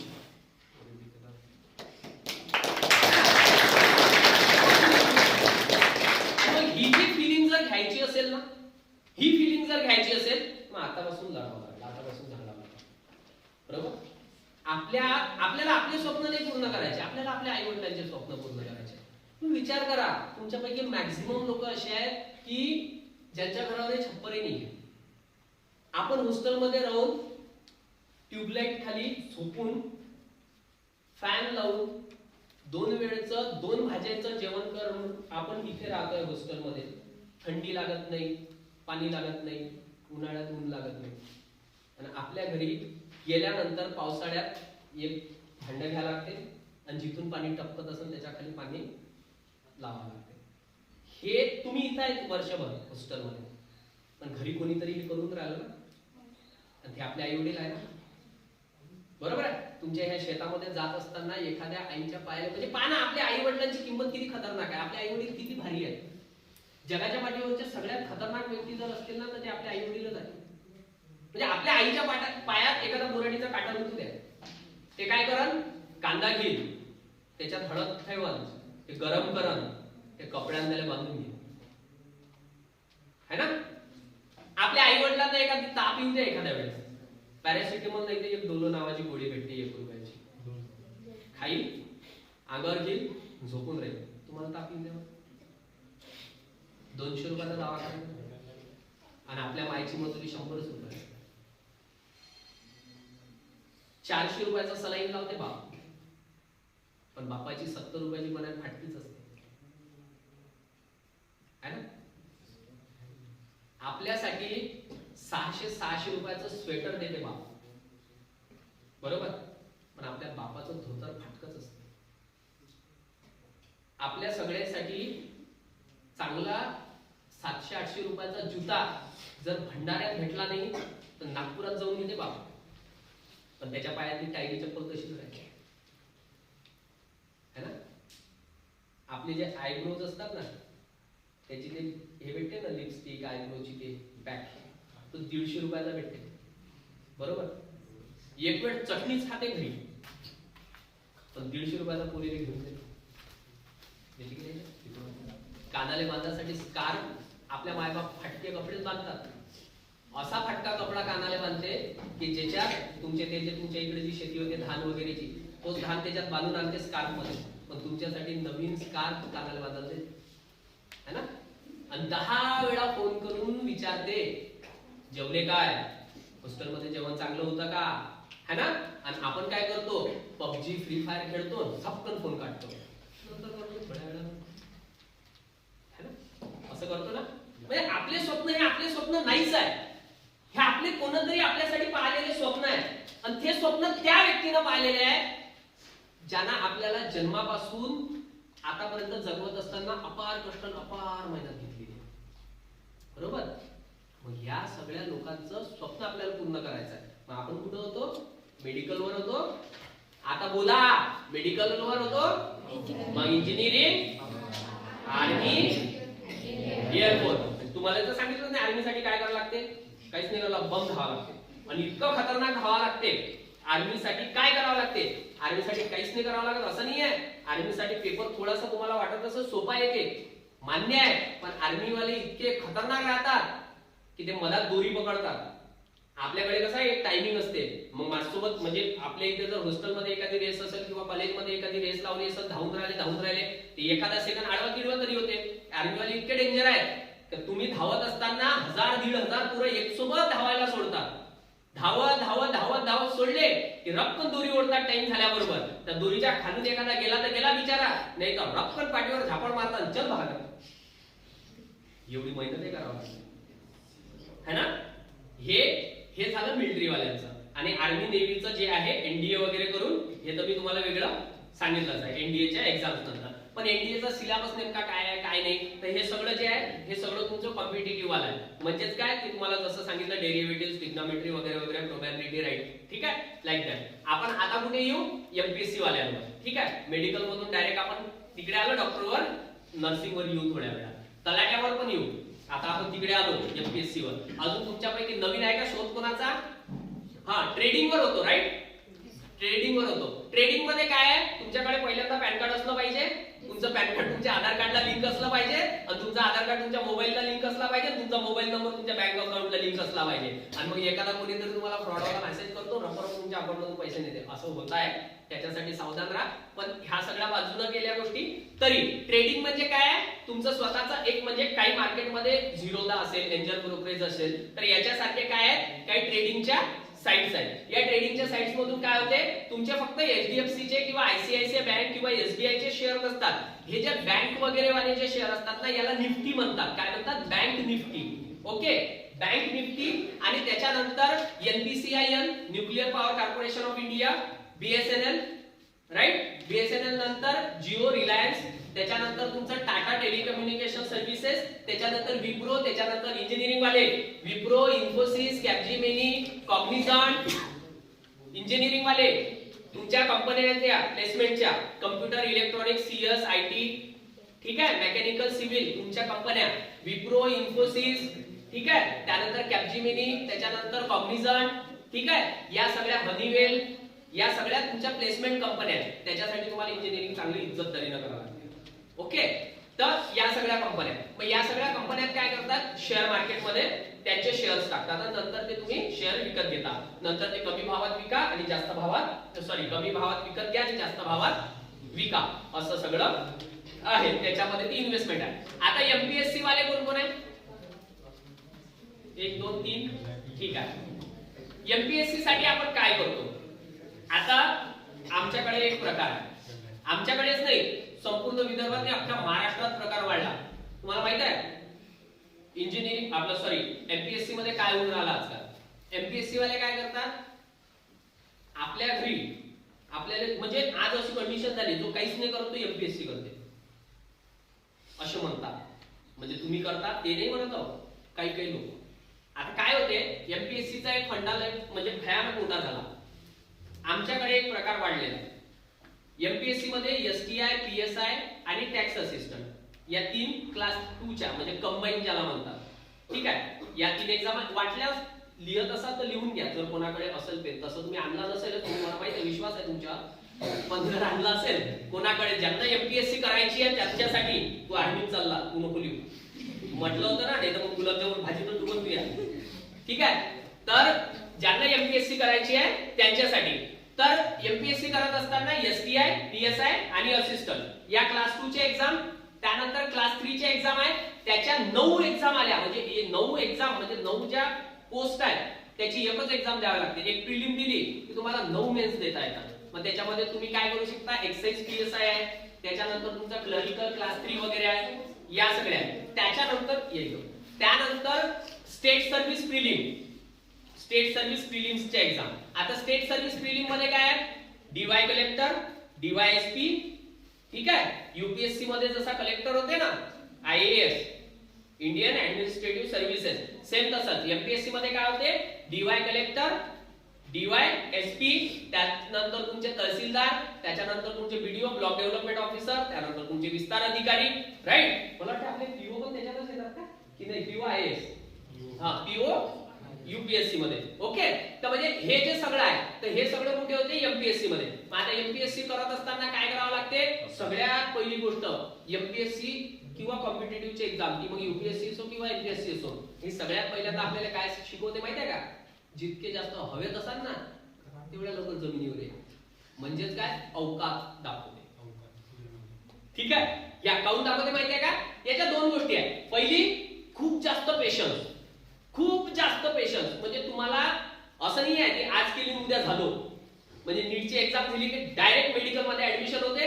4 वर्षात मेडिकल केलं का रप्प रप्प सर्जरी करायला माणूस तयार, फाळाचं बिलकुल. म्हणजे असं होते. इंजिनिअरिंग केल्यानंतर एक एक्झाम दिली सीईटी, इंजिनिअरिंगला ऍडमिशन घेतली, 4 वर्षात इंजिनिअरिंग केली किंवा डिप्लोमाला ऍडमिशन घेतली पॉलिटेक्निकला, इंजिनिअरिंग केलं, रक्कन कंपनीत गेले, कंपनीत गेल्यानंतर 40-50 हजार रुपये महिन्याचा माणूस झाला तयार. म्हणजे फॅक्टरी आहे ते. ठीक आहे, पण एमपीएससी मध्ये सहसा तसं होत नाही. एमपीएससी मध्ये काय होते, पहिल्यांदा तर सगळ्यात जास्त पेशन्स पाहिजे, खूप जास्त पेशन्स. एवढं की 4-4, 5-5 वर्ष झाले तरी माणूस पीएसआयच होत नाही, असे खूप जणांचं आहे. ठीक आहे, त्यानंतर क्लरिकलच्या पोस्ट खूप जणांच्या निघत नाही. म्हणून त्यासाठी सगळ्यात महत्त्वाची गोष्ट काय पाहिजे, पेशन्स. आता मी दुसऱ्या बाबतीत मी तुम्हाला म्हटलं की ती अवकात दाखवते किंवा आपली लायकी दाखवते किंवा ती आपल्याला जमिनीवर आणते. त्याचं कारण काय माहितीये काय, मी तुम्हाला पहिलेच सांगितलं, ज्या वयात कॅज्युअल वागायला पाहिजे त्या वयात टेन्शन येते, ज्या वयात टेन्शन घ्यायला पाहिजे त्या वयात कॅज्युअल वागतो. ते एमपीएससी नेमकं तेच सांगते आपल्याला की ज्या वयात कॅज्युअल वागायचं नसते. ठीक आहे, जो 7व्या वर्गात इतिहास शिकवला होता, बाबरच्या बापाचं नाव काय होतं, हुमायूनचा पोरगा कोण होता, आणि हुमायूनचा पोरगा किंवा मराठ्याचं युद्ध कधी कुठं झालं होतं, हे 8व्या आणि 7व्या वर्गातच झालं होतं ना, है ना. मराठा बिराठ्याचे युद्ध कुठं झाले, 7व्या वर्गात, है ना. 8व्या-9व्या वर्गात काय झालं होतं, भारताचा कुठं तरी भूगोल शिकलो होतो. छत्रपती शिवाजी महाराज 4व्या वर्गात शिकलो होतो आपण. आणि मग एमपीएससी आल्यानंतर येत काऊन नाही. म्हणून काय म्हटलं, अभ्यास हाच इकडचा. म्हणजे एमपीएससी काय करते, जमिनीवर आणते. म्हणजे तुम्हाला 5व्या वर्गापासून अभ्यास करायला शिकवते. तुम्हाला मोठे मोठे पुस्तकं कोणतेच वाचायची गरज नाही. मला सांगा 2 गुणी म्हणजे कंसामध्ये 2 गुणीला कंसामध्ये म्हणजे in bracket 2 into in bracket 2 + 3 - 4 divided by 15 bracket complete multiplied by 4. याला काय लावतो आपण, बॉडमास्टर रूल लावतो, कंचे भागू बेव लावतो. हेच तर गीता आहे. 4 माणसं एक काम 5 दिवसात करते, तर 6 माणसं एक काम किती दिवसात करतील. कुठे शिकलो, कुठे शिकलो, आपण तर इंजिनिअरिंग मध्ये ट्रिग्नोमेट्री, डेरिव्हेटिव्ह, प्रोबॅबिलिटी, मॅट्रिसेस शिकून राहिलो. 4 माणसं एक काम 5 दिवसात करतात, 5 माणसं एक काम किती दिवसात करतील? हे कुठे शिकलो आपण? 7वीत नाही शिकलो काय? रेशिओ प्रपोर्शन कुठं होतं आपल्याला? म्हणजे गुणोत्तर व प्रमाण कुठं होतं? 7व्या 8व्या वर्गात. मग हे कुठं आहे अभ्यासाला? तिकडे. म्हणजे हे काय करते, एमपीएससी काय करते, तिथे आणते. मग आता करिअरच्या ह्या ज्या संधी आहेत, मग ग्रॅज्युएशन केल्यानंतर तुम्ही तिथे जाऊ शकता. पण पहिली गोष्ट सगळ्यात आधी कुठल्याच मोठ्या मोठ्या लेखकाच्या आहारी न जाता पहिल्यांदा तुमचा बेस स्ट्रॉंग करा. यूपीएससी आयएएस होण्याचं सगळ्यात मोठं स्वप्न पाहणारी लोक माहिती आहे का, पहिल्यांदा एनसीईआरटी वाचायला सांगतात. एनसीईआरटी का वाचायला सांगतात माहिती आहे? कारण एनसीईआरटी म्हणजेच आपला स्टेट बोर्डचा जो सिलेबस असते याच्यापेक्षा थोडा वेगळा. जर तुम्हाला एमपीएससी मध्ये जर पीएसआय, एसटीआय किंवा स्टेट डीवायएसपी वगैरे बनायचं असेल तर तुम्हाला पहिल्यांदा काय अभ्यास करावा लागेल? इकडचा. कुठला? स्टेट बोर्डवाला. आणि जर तुम्हाला यूपीएससी करायचं असेल तर काय करावं लागेल? तिकडचा सेंट्रलचा स्टेट बोर्ड, ज्याला आपण एनसीईआरटी म्हणतो. राईट. त्यानंतर आपण कुठे? हे झालं तुमचं एमपीएससीचा फंडा. आता नंतरच्या एक्झाम कुठल्या आहेत? तलाठी. ठीक आहे. तलाठी म्हणजे क्लास 3 ची एक्झाम. आता तलाठ्यासोबतच 2-3 एक्झाम आहेत. जिल्हा परिषद वगैरे किंवा महानगरपालिकेमध्ये अजून काही एक्झाम्स निघायच्या. जिल्हा परिषदेमध्ये विस्तार अधिकाऱ्याच्या जागा निघतात. विस्तार अधिकाऱ्याचं दुसरं प्रमोशन तुमचं बीडीओचं असतं, ब्लॉक डेव्हलपमेंट ऑफिसरचं. ठीक आहे. तर मग जर तुम्हाला तलाठी बनायचं असेल तर तुम्हाला हेच वाचावं लागेल. गणितही हेच आहे, इतिहासही हाच आहे, भूगोलही हाच आहे. बनलेला इतिहास म्हणजे मिटणार आहे का कधी? बाबर म्हणजे औरंगजेबाचा बाप हुमायूं होता काय? मग कोण होता? ते मला माहिती आहे. तुमच्या ताजमहालच लक्षात आहे ना? अकबरचा बाप कोण होता? हुमायूं. ठीक आहे. ही सगळी बाबरची खानदान आहे. ओके. जोधा अकबर पाहिलं नाही काय? मग तरी तुम्हाला अकबरचा बाप नाही माहिती? मग तुम्ही म्हणत नाटके पाहिजे, तेवढे सिरियस पाहिजे की जोधाचा बाप कोण होता? तो पेपरात विचारते आपल्याला. बरोबर आहे. शहाजहान कधी माहित झाली आपल्याला? म्हणजे शहाजहान कधी माहित झाला? त्यात ताजमहल बांधल्यानंतर. हा ताजमहल कुठं दाखवला? पिक्चरात दाखवला. जोपर्यंत तो पुस्तकात होता कोणालाच माहित नव्हता. आणि हा पिक्चरात आला, सगळ्या जगाला माहित झाला.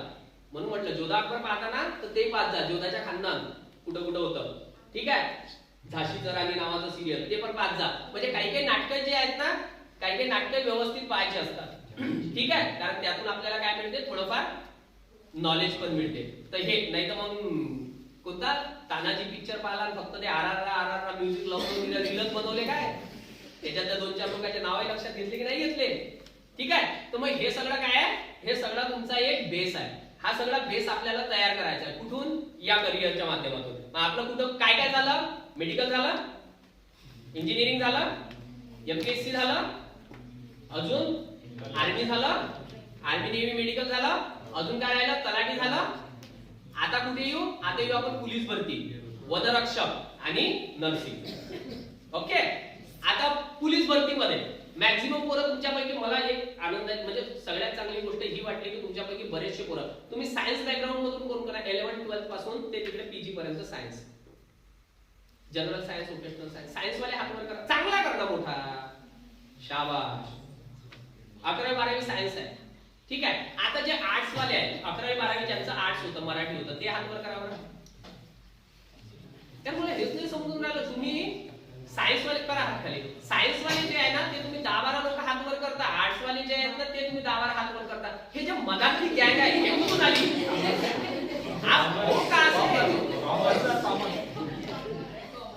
अच्छा, कॉमर्स पण आहे काय?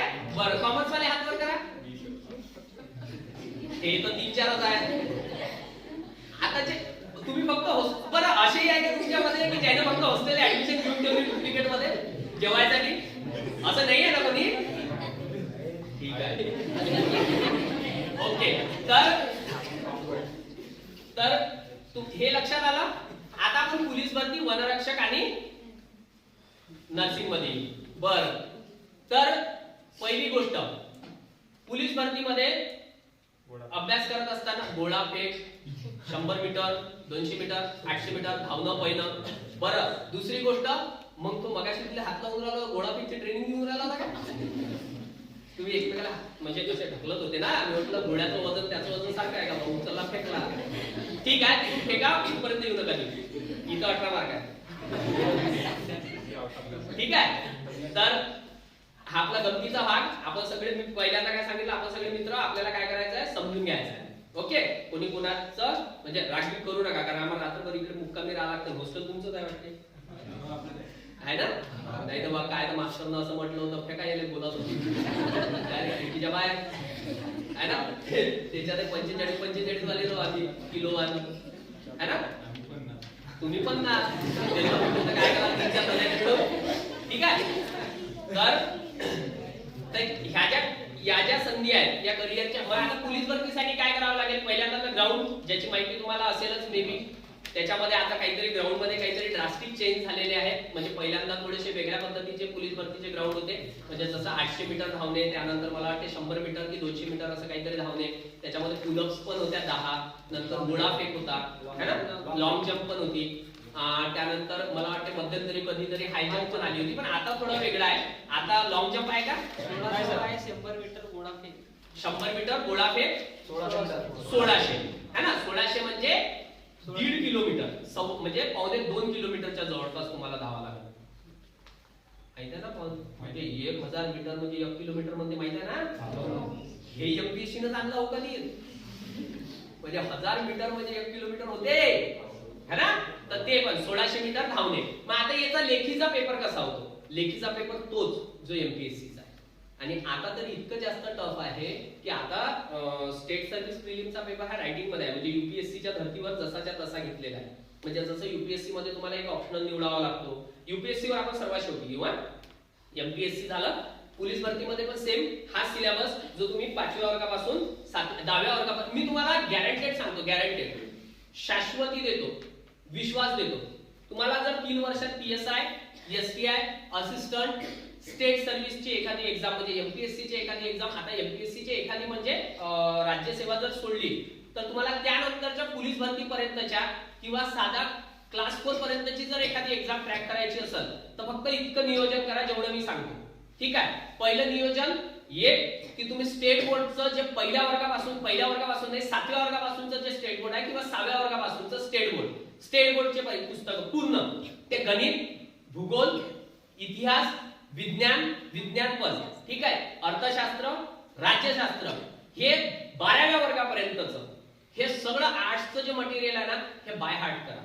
बाय हार्ट म्हणजे विचारल्याबरोबर झोपीतून उठली, झापड मारली, आईने मनाचंच नाही कौन मारली, पहिले मारल्याबरोबर मनाचं बे. हे असं झालं पाहिजे. पहिली 6 महिन्यात, दुसऱ्या 6 महिन्यात बाकीचे एक्झाम्सच्या जे जुने पेपर्स आहेत एमपीएससी ने आतापर्यंत घेतलेले, या पेपर्सची पूर्ण प्रिपरेशन करा. आणि त्यानंतर त्या पेपर्स मधले प्रश्न जे आहेत, एक प्रश्न विचारल्यानंतर 4 ऑप्शन राहिले, हे सगळ्यांना सांगून राहिलो पोलीस भरती सहित. ठीक आहे. जे म्हणजे नर्सिंग केल्यानंतर गव्हर्नमेंट इन्स्टिट्यूशन मध्ये पण काही टेस्ट होतात. इंजिनिअरिंग वाले कंपनीज मध्ये जेव्हा आपण इंटरव्ह्यू साठी जातो, तर त्या इंटरव्ह्यूच्या आधी तुम्हाला ऍप्टिट्यूड टेस्ट असते. काय असते? Aptitude test. त्याच्यात हे आहे. ठीक आहे. हे गणित आहे. ओके. हे ऍप्टिट्यूड टेस्ट तुम्हाला सॉल्व्ह करावं लागते. तुमचा आयक्यू चेक करतात. ठीक आहे. आयक्यू आणि ईक्यू म्हणजे इमोशनल क्वेश्चन. ठीक आहे. तर हे पण चेक करतात. तर हे तुम्हाला करता आलं पाहिजे. तर या सगळ्या गोष्टी तुम्ही करा. म्हणजे त्यानंतर तुमचे जे ते 4 ऑप्शन राहतात, एक प्रश्न विचारला त्याचे 4 ऑप्शन आहेत. प्रत्येक ऑप्शन म्हणजे जर समजा असं विचारलं असेल की भंडारा जिल्ह्यातलं समाज कल्याण आदिवासी विकास विभागाचं हॉस्टेल कुठे आहे, त्याचे ऑप्शन दिलेले असेल, नागपूरच्या रोडवर आहे, तिकडे गळीच्या रोडवर आहे, का तिकडे अजून कुठेतरी आहे, तर त्या गळीच्या रोडच्या आजूबाजून त्या गळीच्या मातीचा उपयोग कसा होते. म्हणजे एक ऑप्शन मिळालं गळीची माती, एक ऑप्शन मिळाला भंडारा रोड, एक ऑप्शन मिळाला नागपूरचा कोणता तरी चौक, एक मिळाला कोणता तरी बेनाम चौक. तर त्या बेनाम चौकाच्या आजूबाजूला सरकारी किंवा ऐतिहासिक कोणती क्षेत्र आहेत. भंडारा जिल्ह्यात आल्यानंतर गडीचा जो रोड आहे, तर या गडीच्या रोडनं लागणाऱ्या जे ऐतिहासिक ठिकाण आहे किंवा याच्या बाजूने जे शेती होते, ती शेती नेमकी कोणती आहे. इथं काहीतरी पाण्याचं ते डबकं दिसते, असं कोणतं तरी ऐतिहासिक तलाव आहे काय. नागपूरचा कुठला तरी चौक आहे. मग नागपूरमध्ये कुठले मुख्यालय आहे. निरीचं मुख्यालय आहे नागपूरला, निरी, NEER निरी. ठीक आहे. NEERI निरी. त्याच्यानंतर हिवाळी अधिवेशन भरते नागपुरात है ना. म्हणजे असं त्या ऑप्शनच्या भोवतीच असा गुच्छा करून ठेवायचा. मस्त जिंकले तुम्ही, काहीच नाही करावं लागत त्याच्यामध्ये पलीकडे. नाही इथून 3 वर्षानं बेटा तुम्हीच वर्दीवर राहायचा तुम्हीच आम्हाला झोडपे मारसाल का कुठे हिंदू राहिले चालले तिकडच्या जिल्ह्यात इकडच्या जिल्ह्यात लेकरांनी मॅटकर आले ठीक आहे हे असं करा जर असं कराल ना तुम्ही 100% त्या गोष्टी करू शकाल नंतर आपण कुठे होतो नंतर आपण नर्सिंगच्या पण एक्झाम येतात नर्सिंग मध्ये काय आहे नर्सिंगचे काय आहे अनेक कॉलेजेस आहेत शाळा आहेत त्याच्यामध्ये काय करावं लागेल डिप्लोमा करावा लागेल डिप्लोमा केल्यानंतर तुमची तरक्की होऊन होऊन तुम्ही डॉक्टर बनत नाही पण आजकालच्या कोणत्याच नर्सा डॉक्टरपेक्षा कमी नाही ठीक आहे म्हणजे तुम्ही नर्सिंग केल्यानंतर तुम्ही डॉक्टर बनणार नाही हे जरी ठीक शक्यता असली तरी काही काही नर्स एवढ्या खतरनाक आहे का ते आल्याबरोबर काय दुखते पोट दुखते हे पिवळी गोळी आहे ना एवढी डेंजर तर आपली आई नर्स असते जाते किराणा दुकानातून काय झालं पोट झोमून राहिलं पिवळी गोळी खाते कलर कोणता आहे असो गोळीचा गोळी कशाची राव पिवळी गोळी ठीक आहे तापीसाठी असेल तर पांढऱ्या रंगाची पॅरासिटामॉल आहे ना या सगळ्या आपल्या ठरलेल्या गोळ्या आहेत नंतर अजून कुठले क्षेत्र आले आपण सर्वात शेवटचं क्षेत्र म्हटलं होतं मी तुमचं युपीएससी बरोबर आणखी कोणाला याच्या व्यतिरिक्त काही बनायचं आहे काय बिझनेसमॅन आणि बिझनेस वुमेन दोघे झाले बिझनेसमॅन झाला बिझनेस वुमेन झाली ठीक आहे त्याच्यानंतर पोलीस भरती झाली वनरक्षकची भरती राहिली आपली same physical same paper same नर्सिंगचं पण ठीक आहे वनरक्षक पोलीस भरती हे झालं एमपीएससी झालं इंजिनिअरिंग झालं मेडिकल झालं आता मला सांगा जगाच्या पाठीवरचे कोणते कोणते क्षेत्र राहिले ना इंस्टाग्रामवर रील बनवता लेखो हेच तर सगळ्यात एक आताचा ऍडव्हान्समेंटचा सेक्टर राहिलेला आहे इंस्टाग्रामवर रील बनवून तो माहित नाही का तुम्हाला खतरो के खिलाडी मध्ये तो फैसू होता हा आपण माहित आहे तुम्हाला कुठं माहिती काय काय माहिती आहे सुशांत सिंग राजपूतच्या रील येतात है ना तो तुम्हाला माहित आहे ना अमरावतीच्या साईडचे दोघं जण त्याने ते कोणत्या श्रीवल्ली गाण्यावर मराठीमध्ये डान्स केला होता त्याने घर झालं त्याचं युट्यूबवर व्हिडिओ बनवून करिअरच्या संधी सांगत ठीक आहे त्याची युट्यूबचे चॅनल्स पाहत बसा असं नाही म्हणत आहोत इंस्टाग्रामवर रील बनवत असताना ते रील्स पण कसे उपयोगाचे झाले पाहिजे याचा विचार म्हणजे काय आहे सगळ्यात महत्त्वाची गोष्ट आपण कोण हातावर पोट घेऊन चालणारे लोक मग हातावर पोट घेऊन चालणाऱ्या लोकांना सगळ्यात पहिले जर आपलं करिअर मोठं करायचं असेल तर त्यासाठी काय करावं लागेल उदरनिर्वाहाची साधनं डेव्हलप करावी लागतील उदरनिर्वाहाची साधनं कशी डेव्हलप होतील लिवाईसचा शूज घालून होईल काय डेनिमचा जीन्स घालून होईल काय लेनिनचं शर्ट घालून होईल काय अजिबात नाही होत बरोबर आहे 4 वेळा विचार करावा लागते म्हणून आपल्याला काय करावे लागतील ऑप्शन शोधावे लागतील जसं तिचं ऑप्शन होता ट्रेडिंग म्हणजे ट्रेडिंग हा बिझनेस करायचा पण ट्रेडिंग करायचा आहे म्हणजे डायरेक्ट ट्रेडिंग तेव्हाच करता येते असं जरुरी आहे काय अजिबात नाही युट्यूब आहे ना तुमच्या जवळ पाय युट्यूबवर शोधा सर्च करा ट्रेडिंग मध्ये काय काय करावं लागते कसं कसं रजिस्टर करावं लागते कसं कसं त्याच्यामध्ये इंटरेस्ट घ्यावं लागते कसे कसे पैसे कमावे लागते 1000 रुपये इन्व्हेस्ट केले तर 500 रुपये तर भेटतात है ना हिनं सुरू केलं ट्रेडिंग खाली पाहून अरे मला ट्रेडिंग तर आहे ना सुरू हे तुम्ही सुरू करू शकता तुमची उपजीविकेची साधनं तुम्हाला सुरू करायची नाही म्हणजे मला तरी आज मला इतका आनंद होत आहे की तुमच्यापैकी बरेचसे लोक असे आहेत की ज्यांना मी इतकं इन्स्पायर केलं की त्यांनी स्वतःच्या आवडीचे आहेत ते जपणे चालू केले इकडे ट्रेडिंग सुरू आहे इकडे एम्ब्रॉयडरीचे क्लास सुरू आहे है ना तिकडे अजून घोडा फेकणं सुरू आहे तर अशा सगळ्या गोष्टी तुमच्या सुरू आहेत तर ह्या सगळ्या गोष्टी करत असताना तुम्ही ते शोधा ते ट्रेडिंग पहा तुम्हाला अजूनही करिअरच्या मोठ्या मोठ्या संधी आहेत आता ह्या ज्या सगळ्या संधी आहेत ह्या संधी का असायला पाहिजे आम्ही का आलो एवढ्या दूरून म्हणजे कुठून तरी एखाद्या 3 जिल्हे क्रॉस करून आम्ही तुमच्यापर्यंत आलो आणि तुम्हाला या सगळ्या गोष्टी सांगतोय कारण कारण कारण आताच्या 21व्या शतकामध्ये कसं जगावं लागतं यापेक्षा म्हणजे किती कठीण जगावं लागतं माणसाचं मरण इतकं सोपं झालंय ना सोप्या पद्धतीने माणूस मरून राहिला सोप्या पद्धतीने पाहिलेच असेल तुम्ही कोरोनाच्या काळात तर तसेच मेले आता काही काही लोक हार्ट अटॅकनं मरून राहिले काही काही ब्रेन हॅमरेजनं मरून राहिले आणि काही काही एवढे डेंजर आहेत की ते मरून राहिले बाकीचे मरून राहिले म्हणून हा मरून राहिला एवढं खतरनाक आहे की नाही आहे म्हणजे त्याच्या धक्क्यानं थांबवते काय झालं तो तो मेला थांबणं याला इथंच घाम फुटून राहिला तो मेला म्हणजे असं येऊन राहिलं बरोबर आहे तर एवढं सगळं होत असताना आपल्याला 21व्या शतकात काय करायचं आहे जगायचं आहे मग जगायचं आहे म्हणजे काय करायचं आहे फक्त जगायचं आहे काय नाही तर जिंकायचं सुद्धा आहे मग जिंकायचं आहे म्हणजे काय जिंकायचं आहे तुमची कॉम्पिटिशन आहे कोणासोबत कॉम्पिटिशन नाही तुमची कॉम्पिटिशन कोणासोबत आहे स्वतः सोबत आणि सुल्तान को तब तक कोई नहीं हरा सकता जब तक सुल्तान खुद से ना हार जाए म्हणते सलमान खान सुल्तान को तब तक कोई नहीं हरा सकता जब तक सुलतान खुद से ना हार जाए. मग आपल्याला काय करायचं आहे? स्वतःशी नाही हारायचं. स्वतःशी नाही हारायचं आहे म्हणजे 2 दिवस बम टाकत आला सरनं लेक्चर दिलं, आता जायचं नाही. वाचतो खडखड पुस्तकं, 7व्या वर्गाचा इतिहास वाचलं असताय. होते असं, फॅक्ट आहे, होते असं. 4 वेळा 3-4 गणित झाले जोपर्यंत हात आपण होते म्हणजे हे गणित येते मला विचारल्यानंतर इथून 3 महिन्यात विचारल्यानंतर ते सफा येत नाही आणि आपल्याला लक्षातही येत नाही. मला एक गोष्ट परवा काल तुम्ही काय जेवण केलं? कशाची भाजी? बरोबर. आज काय जेवले?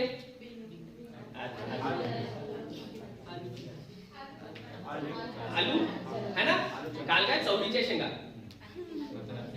ओके. परवाच्या दिवशी काय जेवले रे? पत्ताकोबी. हलक्याच नका सांगू आता. 1 जानेवारीला काय जेवले हे माहितच नाही. बरं 31 डिसेंबरला बरं 29 तारखेला काही म्हणजे असं नका सांगू. ज्याला आठवत असेल त्याला सांगा. मला सांगा इमानदारीनं 4 दिवसा पहिले जे भाजी आपण खाल्ली नाही, 7व्या वर्गात शिकलेला इतिहास परत आपल्याला आठवण द्या. मग त्याच्यासाठी काय करावं लागल? रोजच्या रोज ते भाजी पात राहावं लागल ना. रोजच्या रोज काय करावं लागल? भाजी पात राहावं लागल. तुम्हाला एक गोष्ट लक्षात घ्या. मी तुम्हाला एक गोष्ट सांगतो. मी सर्वात शेवटी UPSC वर येतो म्हटलं होतं. काय येतो म्हटलं होतं याचं एक कारण आहे. तुम्ही दृश्यमचा पहिला पार्ट पाहिला? अजय देवगणवाला दृश्यम. तुम्हाला माहित आहे तो मर्डर करते. मी तुम्हाला हे सगळे उदाहरण का देतोय लक्षात घ्या. तो मर्डर करते, केल्यानंतर तो वापस ती सगळी जी हिस्ट्री असते ना ती रिकलेक्ट करते, ती तसंच्या तसं घडून आणते. तो पिक्चरच्या टॉकीज मध्ये जाते, त्या माणसाला भेटते, त्याला सांगते की आम्ही या दिवशी आलो होतो. ते प्रत्यक्ष जाऊन सांगते. आलं लक्षात? तो 3 तिकीट विकत घेते है ना. तो व्हिज्युअल तयार करते. जे काही झालेलं होतं ना ते सगळ्याच्या सगळं जसंच्या तसं तयार करते. याचाच अर्थ काय माहित आहे? तुम्हाला बाबर तयार करावा लागेल, तुम्हाला भूगोल तयार करावा लागेल, तुम्हाला भारताचा जो नकाशा आहे ना भारताचा भूगोल तो तयार करावा लागेल, त्याच्या अंदरचा महाराष्ट्र तयार करावा लागेल, महाराष्ट्राच्या अंदरच्या सह्याद्रीच्या पर्वतरांगा तयार करावा लागतील, तुम्हाला हिमालय तयार करावा लागेल, हिमालयाच्या बाजूने पडणारा पाऊस तयार करावा लागेल, तुम्हाला वातावरण जी काही हवा निर्मिती आहे, जी काही ज्या ज्या पद्धतीने वारे वाहतात हे तयार करावं लागेल. तुम्ही नीटची एक्झाम तयार करत असताना किंवा त्याच्या प्रिपरेशन तयार करत असताना हा जो एवढा अँगल आहे ना हाताचा, याच्यामध्ये जर मेडिकलच्या 425 गोष्टी किंवा त्याच्या स्टेटमेंट लपलेले असतील तर त्या 435 आहे आपल्या हातावर लिहून काढता आल्या पाहिजे. ठीक आहे, त्या लक्षात ठेवता आल्या पाहिजे. तुमचा डोळा तो तुम्ही पुस्तकावर रेटिना काढता बरोबर, त्या रेटिनाच्या मागच्या बाजूला पुढच्या बाजूला काय आहे ते पण काढतात. मग ते पुस्तकावर काढत असताना तुम्हाला त्या गोष्टी काय करता आल्या पाहिजे? व्हिज्युअलाइज करता आल्या पाहिजे. आणि हेच तुम्हाला UPSC मध्ये पण व्हिज्युअलाइज करायचं आहे. तुम्हाला माहिती आहे UPSC मध्ये जसं आपण बोर्डाचे पेपर लिहितो ना, म्हणजे तुमचे विद्यापीठाचे पेपर किंवा बोर्डाचे पेपर लिहितो ना, 4 मार्काचा प्रश्न असेल किंवा 16 मार्काचा प्रश्न असेल तर 8 पानं भरलेच पाहिजे है ना. अशी कुठे कुठे कंडिशन असते. 8 मार्काचा पेपर असेल तर 8 पानं तर भरलेच पाहिजे, एका पानावर 1 मार्क. UPSC तसं नसतेच. 150 शब्दात तुमचं उत्तर संपलं पाहिजे 8 मार्कात. आता विचार करा सर 150 मार्काचा तर आम्ही 150 शब्दात आम्ही तसेच लिहितो बोलता बोलता. तेच थोडी पाहिजे. जे त्यांना हवं आहे ते तुम्हाला लिहिता आलं पाहिजे. जे तुम्हाला पाहिजे ते नाही पाहिजे त्यांना. तुम्हाला काही चालते मग भाजीत गुलाबजामुन नाही तर पोळीसोबत गुलाबजामुन, तसं नाहीच आहे. त्यांना जे हवं आहे ते तुम्हाला काय करता आलं पाहिजे? लिहिता आलं पाहिजे. मग त्याच्यासाठी ह्याच्या कॉन्सेप्ट आहे ना ह्या व्हिज्युअलाइज करता आल्या पाहिजे. म्हणजे तुम्हाला एक गोष्ट आहे, या हॉस्टेलमध्ये किती लेकरं राहतात आहे किंवा किती लोक आहेत या हॉस्टेलचं सांगायच्यासाठी याचं वर्णन करा म्हटलं. हे हॉस्टेल आहे, ह्या हॉस्टेलचं तुम्हाला वर्णन करा म्हटलं. काय कराल तुम्ही? पूर्ण बिल्डिंग काढाल, त्याच्या आतमधल्या खोल्या काढाल, कोणीतरी तिथं कार पार्किंग वाला किंवा सायकल वगैरे हे ते असं सगळं की आमचं हॉस्टेल आहे, या हॉस्टेलला एवढे पिलर आहेत, त्याच्यामध्ये 210 रूम आहेत, त्याच्यामध्ये आम्ही 100-200 लेकरं राहतो, त्याच्यामध्ये एवढ्या गाद्या आहेत, एवढं पाणी येते, एवढी वीज आहे, तेवढी वीज आहे, असं जर वर्णन केलं तर जवळपास 4-5 पानं एक्सप्लेन होईल हॉस्टेलचे. बरोबर आहे. पण ते जर तुम्हाला व्हिज्युअलायझेशनच्या फॉर्म मध्ये लिहा म्हटलं तर छोटीशी हॉस्टेलची डायग्राम काढली, त्याच्यानंतर रूम नंबर 1 to 50 डायरेक्ट असं लिहिलं, मधातले आकडे सोडून दिले, 1 लिहिलं आणि 50 लिहिलं, मधातले आकडे सोडून दिले, 1 to 50. लेकर किती? 1 to 50. असं काय केलं तर शॉर्टकट मध्ये झालं, एका पानावर झालं. म्हणजेच काय आहे, तुम्हाला ते करता आलं पाहिजे, ते लिहिता आलं पाहिजे, ते समजता आलं पाहिजे. हा जो हे जे आहे ना टेक्निक ही तुमची नोट्स काढायची टेक्निक, ज्या तुम्ही आता तुमच्या शाळेच्या मध्ये तयार केल्या पाहिजे, है ना? तर या सगळ्या गोष्टी आपण काय केल्या पाहिजे, ह्या सगळ्या गोष्टी आपण शिकलो पाहिजे.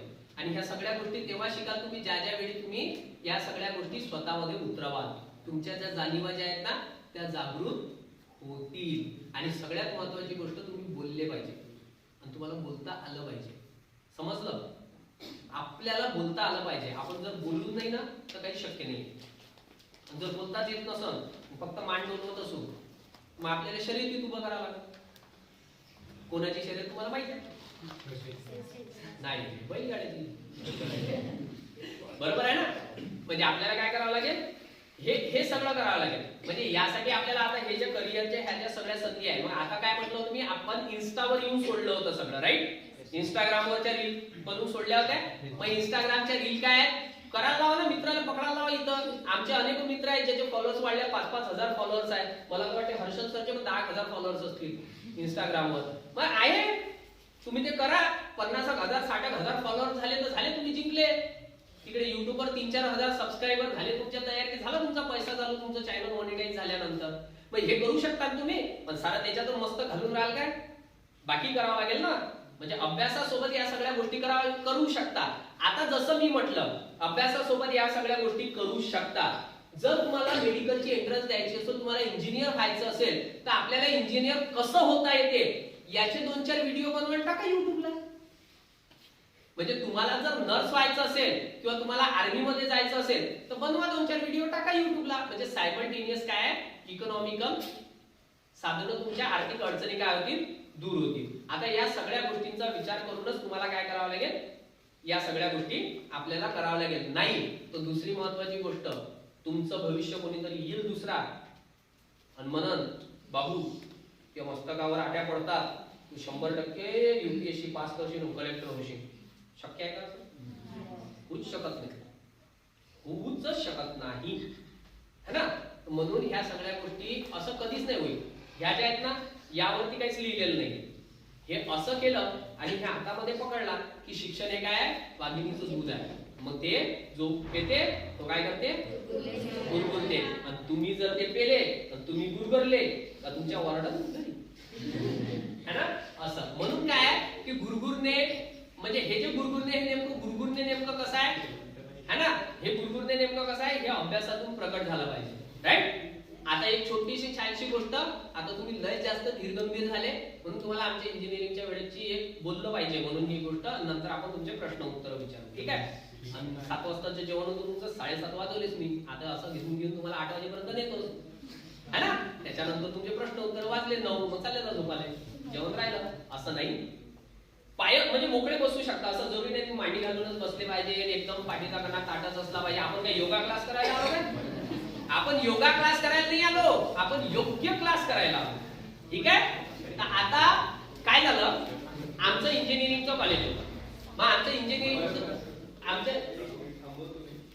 फक्त 1 मिनिट जसं सरांनी सांगितलं ना की योग्य, मला असं वाटतं तुम्ही 1 मिनिटाचा ब्रेक घ्या. जसं आता हे सगळे पायाबी मोकळे करा, काय करायचं ते 1 मिनिट करा, पुन्हा चालू. मी तसंच त्यांना सांगतात गोष्ट काय ऍक्टिव्हिटी असं सगळं माहिती ना, आपल्या हातावरती हल्लेला असतो. करा मग सगळं एकदा तुम्हाला तसंच गोष्ट सांगतात. तुम्ही एकदा रिलॅक्स व्हा, त्याच्यानंतर एक 5 मिनिटं तुमचे चालत्याचं ना तसं मी सांगतो तुम्हाला, तसं तुमच्या मेंदूच्या नसा नाही ढिल्ल्या करून टाकणार तर मग आपलं, ठीक आहे? काय झालं ना, आमचं इंजिनिअरिंगचं कॉलेज होतं. मग आता इंजिनिअरिंगच्या कॉलेजमध्ये जसं मी तुमच्या समोर इथं बघणार, आमच्या इंजिनिअरिंगच्या कॉलेजमध्ये मी ते वादविवाद वक्तृत्व स्पर्धा वगैरे खेळायचो. मग त्या स्पर्धा वगैरे खेळत असताना आमच्या कॉलेजचं आलं गॅदरिंग. हो दोस्तो, आमच्या कॉलेजचं आलं गॅदरिंग. आता गॅदरिंग मध्ये पार्टिसिपेट करायचं होतं. आम्ही होतो 3rd इयरला इंजिनिअरिंगच्या, ठीक आहे? 3rd इयरला होतो इंजिनिअरिंगच्या. मग गॅदरिंग मध्ये पार्टिसिपेट करायचं होतं. मग गॅदरिंग मध्ये पार्टिसिपेट करायचं आहे म्हणून काय करू शकतो, आपल्याला डान्स बिन्स पहिल्यापासून जमत नाही. आणि जसं की मी तुम्हाला सांगितलं, आपण पाहिले स्मार्ट नव्हतो म्हणून आपल्याला ते रॅम्प वॉक जमत नव्हता. इंजिनिअरिंग मध्ये सहसा राहते, मग आपल्याला तोही जमत नव्हता. मग करायचं काय, तर आपल्यात एक पुस्तकं वाचण्याचा किंवा बोलण्याचा एक आहे थोडासा छंद, म्हणून मी काय केलं, एक ड्रामा बसवला. मग ड्रामा कोणता, आधुनिक पद्धतीनं काय करायचं, म्हणजे द्रौपदी वस्त्रहरण करायचं, ठीक आहे? महाभारतातला एखादा सीन करायचा. आणि मग काय करायचं, द्रौपदी वस्त्रहरण करायचं. कसं? आधुनिक पद्धतीनं. मग आता काय झालं, आधुनिक पद्धतीनं द्रौपदी वस्त्रहरण करायचं, हे नाटक करायचं. मग आम्हाला त्याचे पात्र पाहिजे होते, बरोबर. मग पात्र पाहिजे आहे तर सगळ्यात आधी कोण लागल, द्रौपदी वस्त्रहरण करायचं आहे तर कोण पाहिजे, द्रौपदी. आता आमच्या इंजिनिअरिंगचं जे कॉलेज आहे ते तुमच्या कॉलेजपेक्षा म्हणजे तुमच्या हॉस्टेलपेक्षा थोडं मोठंच आहे, पण प्रत्येक कॉलेजमध्ये एक एक रूम आहे. मग ड्रामा बसवला मी, लिहिला मी, मग मला पाहिजे कोण, द्रौपदी. मग मी पहिल्यांदा माझ्या क्लासमध्ये गेलो. माझ्या क्लासमध्ये गेल्यानंतर असाच एक असा पोडियम असायचा, तिथे जाऊन उभा राहिलो. आणि उभा राहिल्यानंतर ज्या सगळ्या मुली होत्या माझ्या क्लासमधल्या आणि काही मुलं बसलेले होते, उभा राहून त्यांना म्हटलं की आजच्या आपल्या देशातील स्त्रियांनी सक्षम व्हायला पाहिजे, त्यांनी स्वतःच्या पायावर उभं व्हायला पाहिजे, त्यांनी स्वतःच्या कार्यकर्तृत्वावर लढायला पाहिजे. शेवट माझी एक मैत्रीण बसली, ती उठून उभी झाली. शांतपणा करायचा नाही, मुद्द्याचं बोलायचं. मुद्द्याचं बोलायचं, हात गुंडाळले. द्रौपदी वस्त्रहरण नावाचं नाटक करून राहिलो. तुमच्यापैकी कोणी द्रौपदी बनायला तयार आहे का? जाय कॅन्सल. दुसऱ्या वर्गात गेलो, सीए. आता इंजिनिअरिंगचे लेक्चर माहित आहे. दुसऱ्या क्लासमध्ये गेलो, कम्प्युटरच्या क्लासमध्ये गेल्यानंतर त्यांना विचारलं, सेम फंडा. गेलो, तुमच्यापैकी म्हणजे आम्ही द्रौपदी वस्त्रहरण नावाचं नाटक करतोय, तुमच्यापैकी सक्षम आणि सुदृढ आम्हाला एक स्त्री हवी आहे जी स्टेजवरती परफॉर्म करेल आणि ती स्वतः सक्षमीकरणाच्या दिशेने एक नवीन पाऊल वाढेल. भाऊ चिल्लर नाही, बाजूला तिथे सरकलं. नंतर गेलो आयटी. आता आमचं HPPM इंजिनिअरिंग, कम्प्युटर, आयटी आणि इलेक्ट्रॉनिक्स तीनच ब्रांच. आता माझी इलेक्ट्रॉनिक्स, कम्प्युटर झाले, इलेक्ट्रॉनिक्स झाला, आयटी मध्ये गेलो. आयटीच्या मुली अति जास्त हुशार असतात म्हणतात. मग आम्ही आयटी मध्ये गेलो. आयटी मध्ये गेल्यानंतर सेम वाक्य बोललो, त्यांनी काहीच म्हटलं नाही. म्हटलं वाचलो. शेवटच्या बेंचवर एक आयटीची पोरगी उभीच होती. ती उभी झाली, म्हणे मी द्रौपदी बनायला तयार आहे, पण कृष्ण लेट झाला तर त्याची गॅरंटी.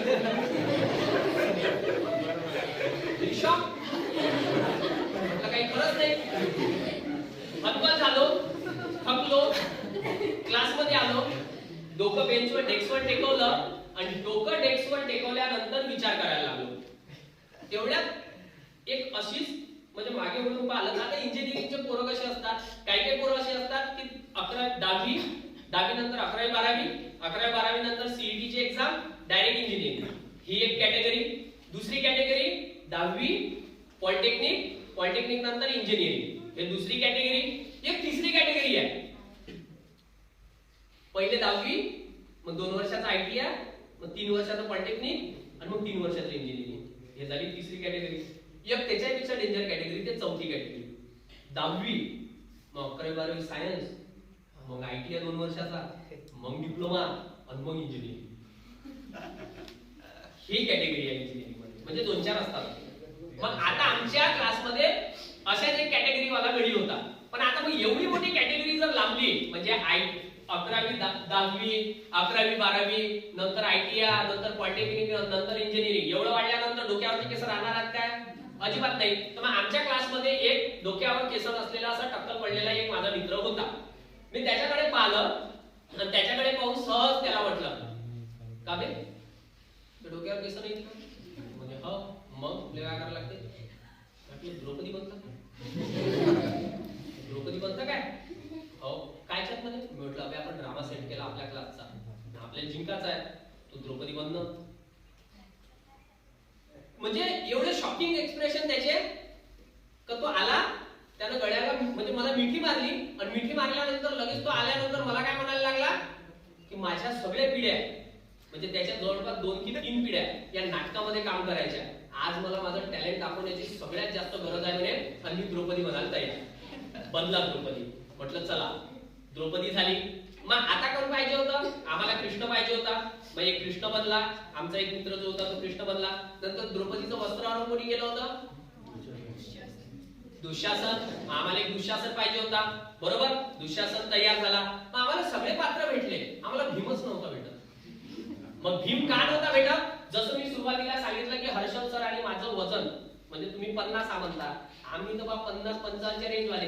आणि इंजिनिअरिंगच्या काळात आम्ही याच्यापेक्षा डेंजर होते. आमच्या कॉलेजमध्ये म्हणजे माझ्या क्लासमध्ये माझ्या सहित 35 किलोचे अंतर होते. आणि भीम आपल्याला 35 किलो लागणार आहे काय? तेवढा तो ग्रुप डीच्या भरतीने 35 किलोचं वजन घेऊन 100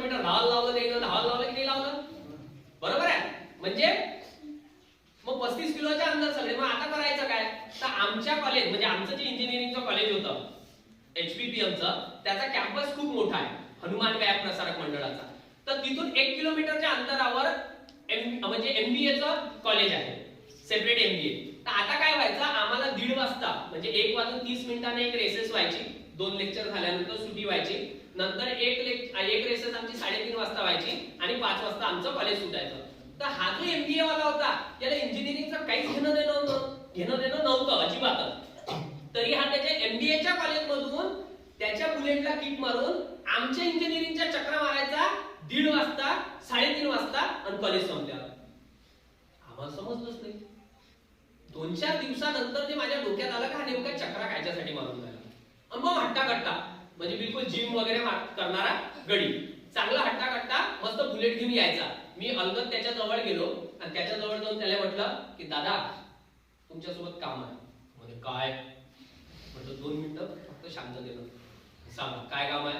म्हटलं दादा तुम्ही जे बाहेर चक्रा मारून करून राहिले ना, यानं तुमचं काहीच होणार नाही, त्याच्यासाठी तुम्हाला कॉलेजच्या अंदर यावं लागेल. हो मला कॉलेजच्या अंदर यावं लागेल, चान्स काय आहे.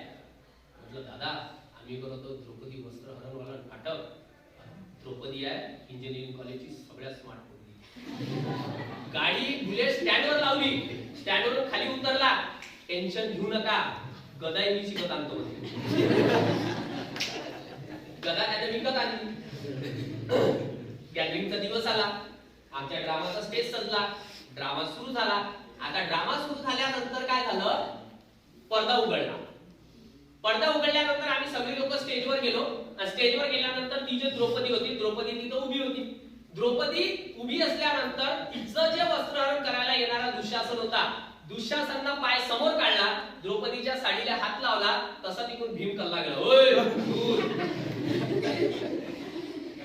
आता हा जो दुःशासन होता, दुःशासन म्हणे अबे त्याला सांग, तो कल्ला करून राहिला.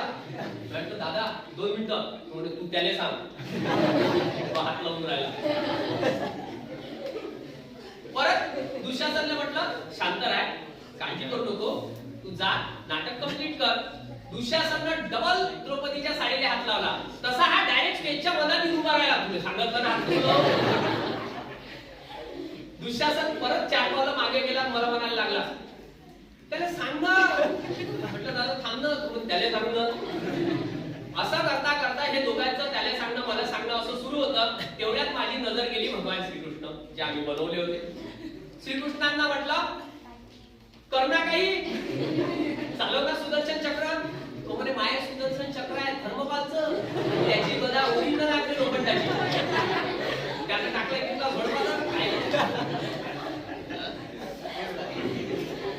आता अशा सिच्युएशन मध्ये आमच्या कॉलेजमध्ये ना एक पोरगा होता. बरं आता जेव्हा द्रौपदीचं वस्त्रहरण होत होतं, दुःशासन जेव्हा वस्त्रहरण करत होता, तर 5 पांडवांपैकी जे सर्वात मोठा पांडव त्याचं नाव आहे युधिष्ठिर, राईट.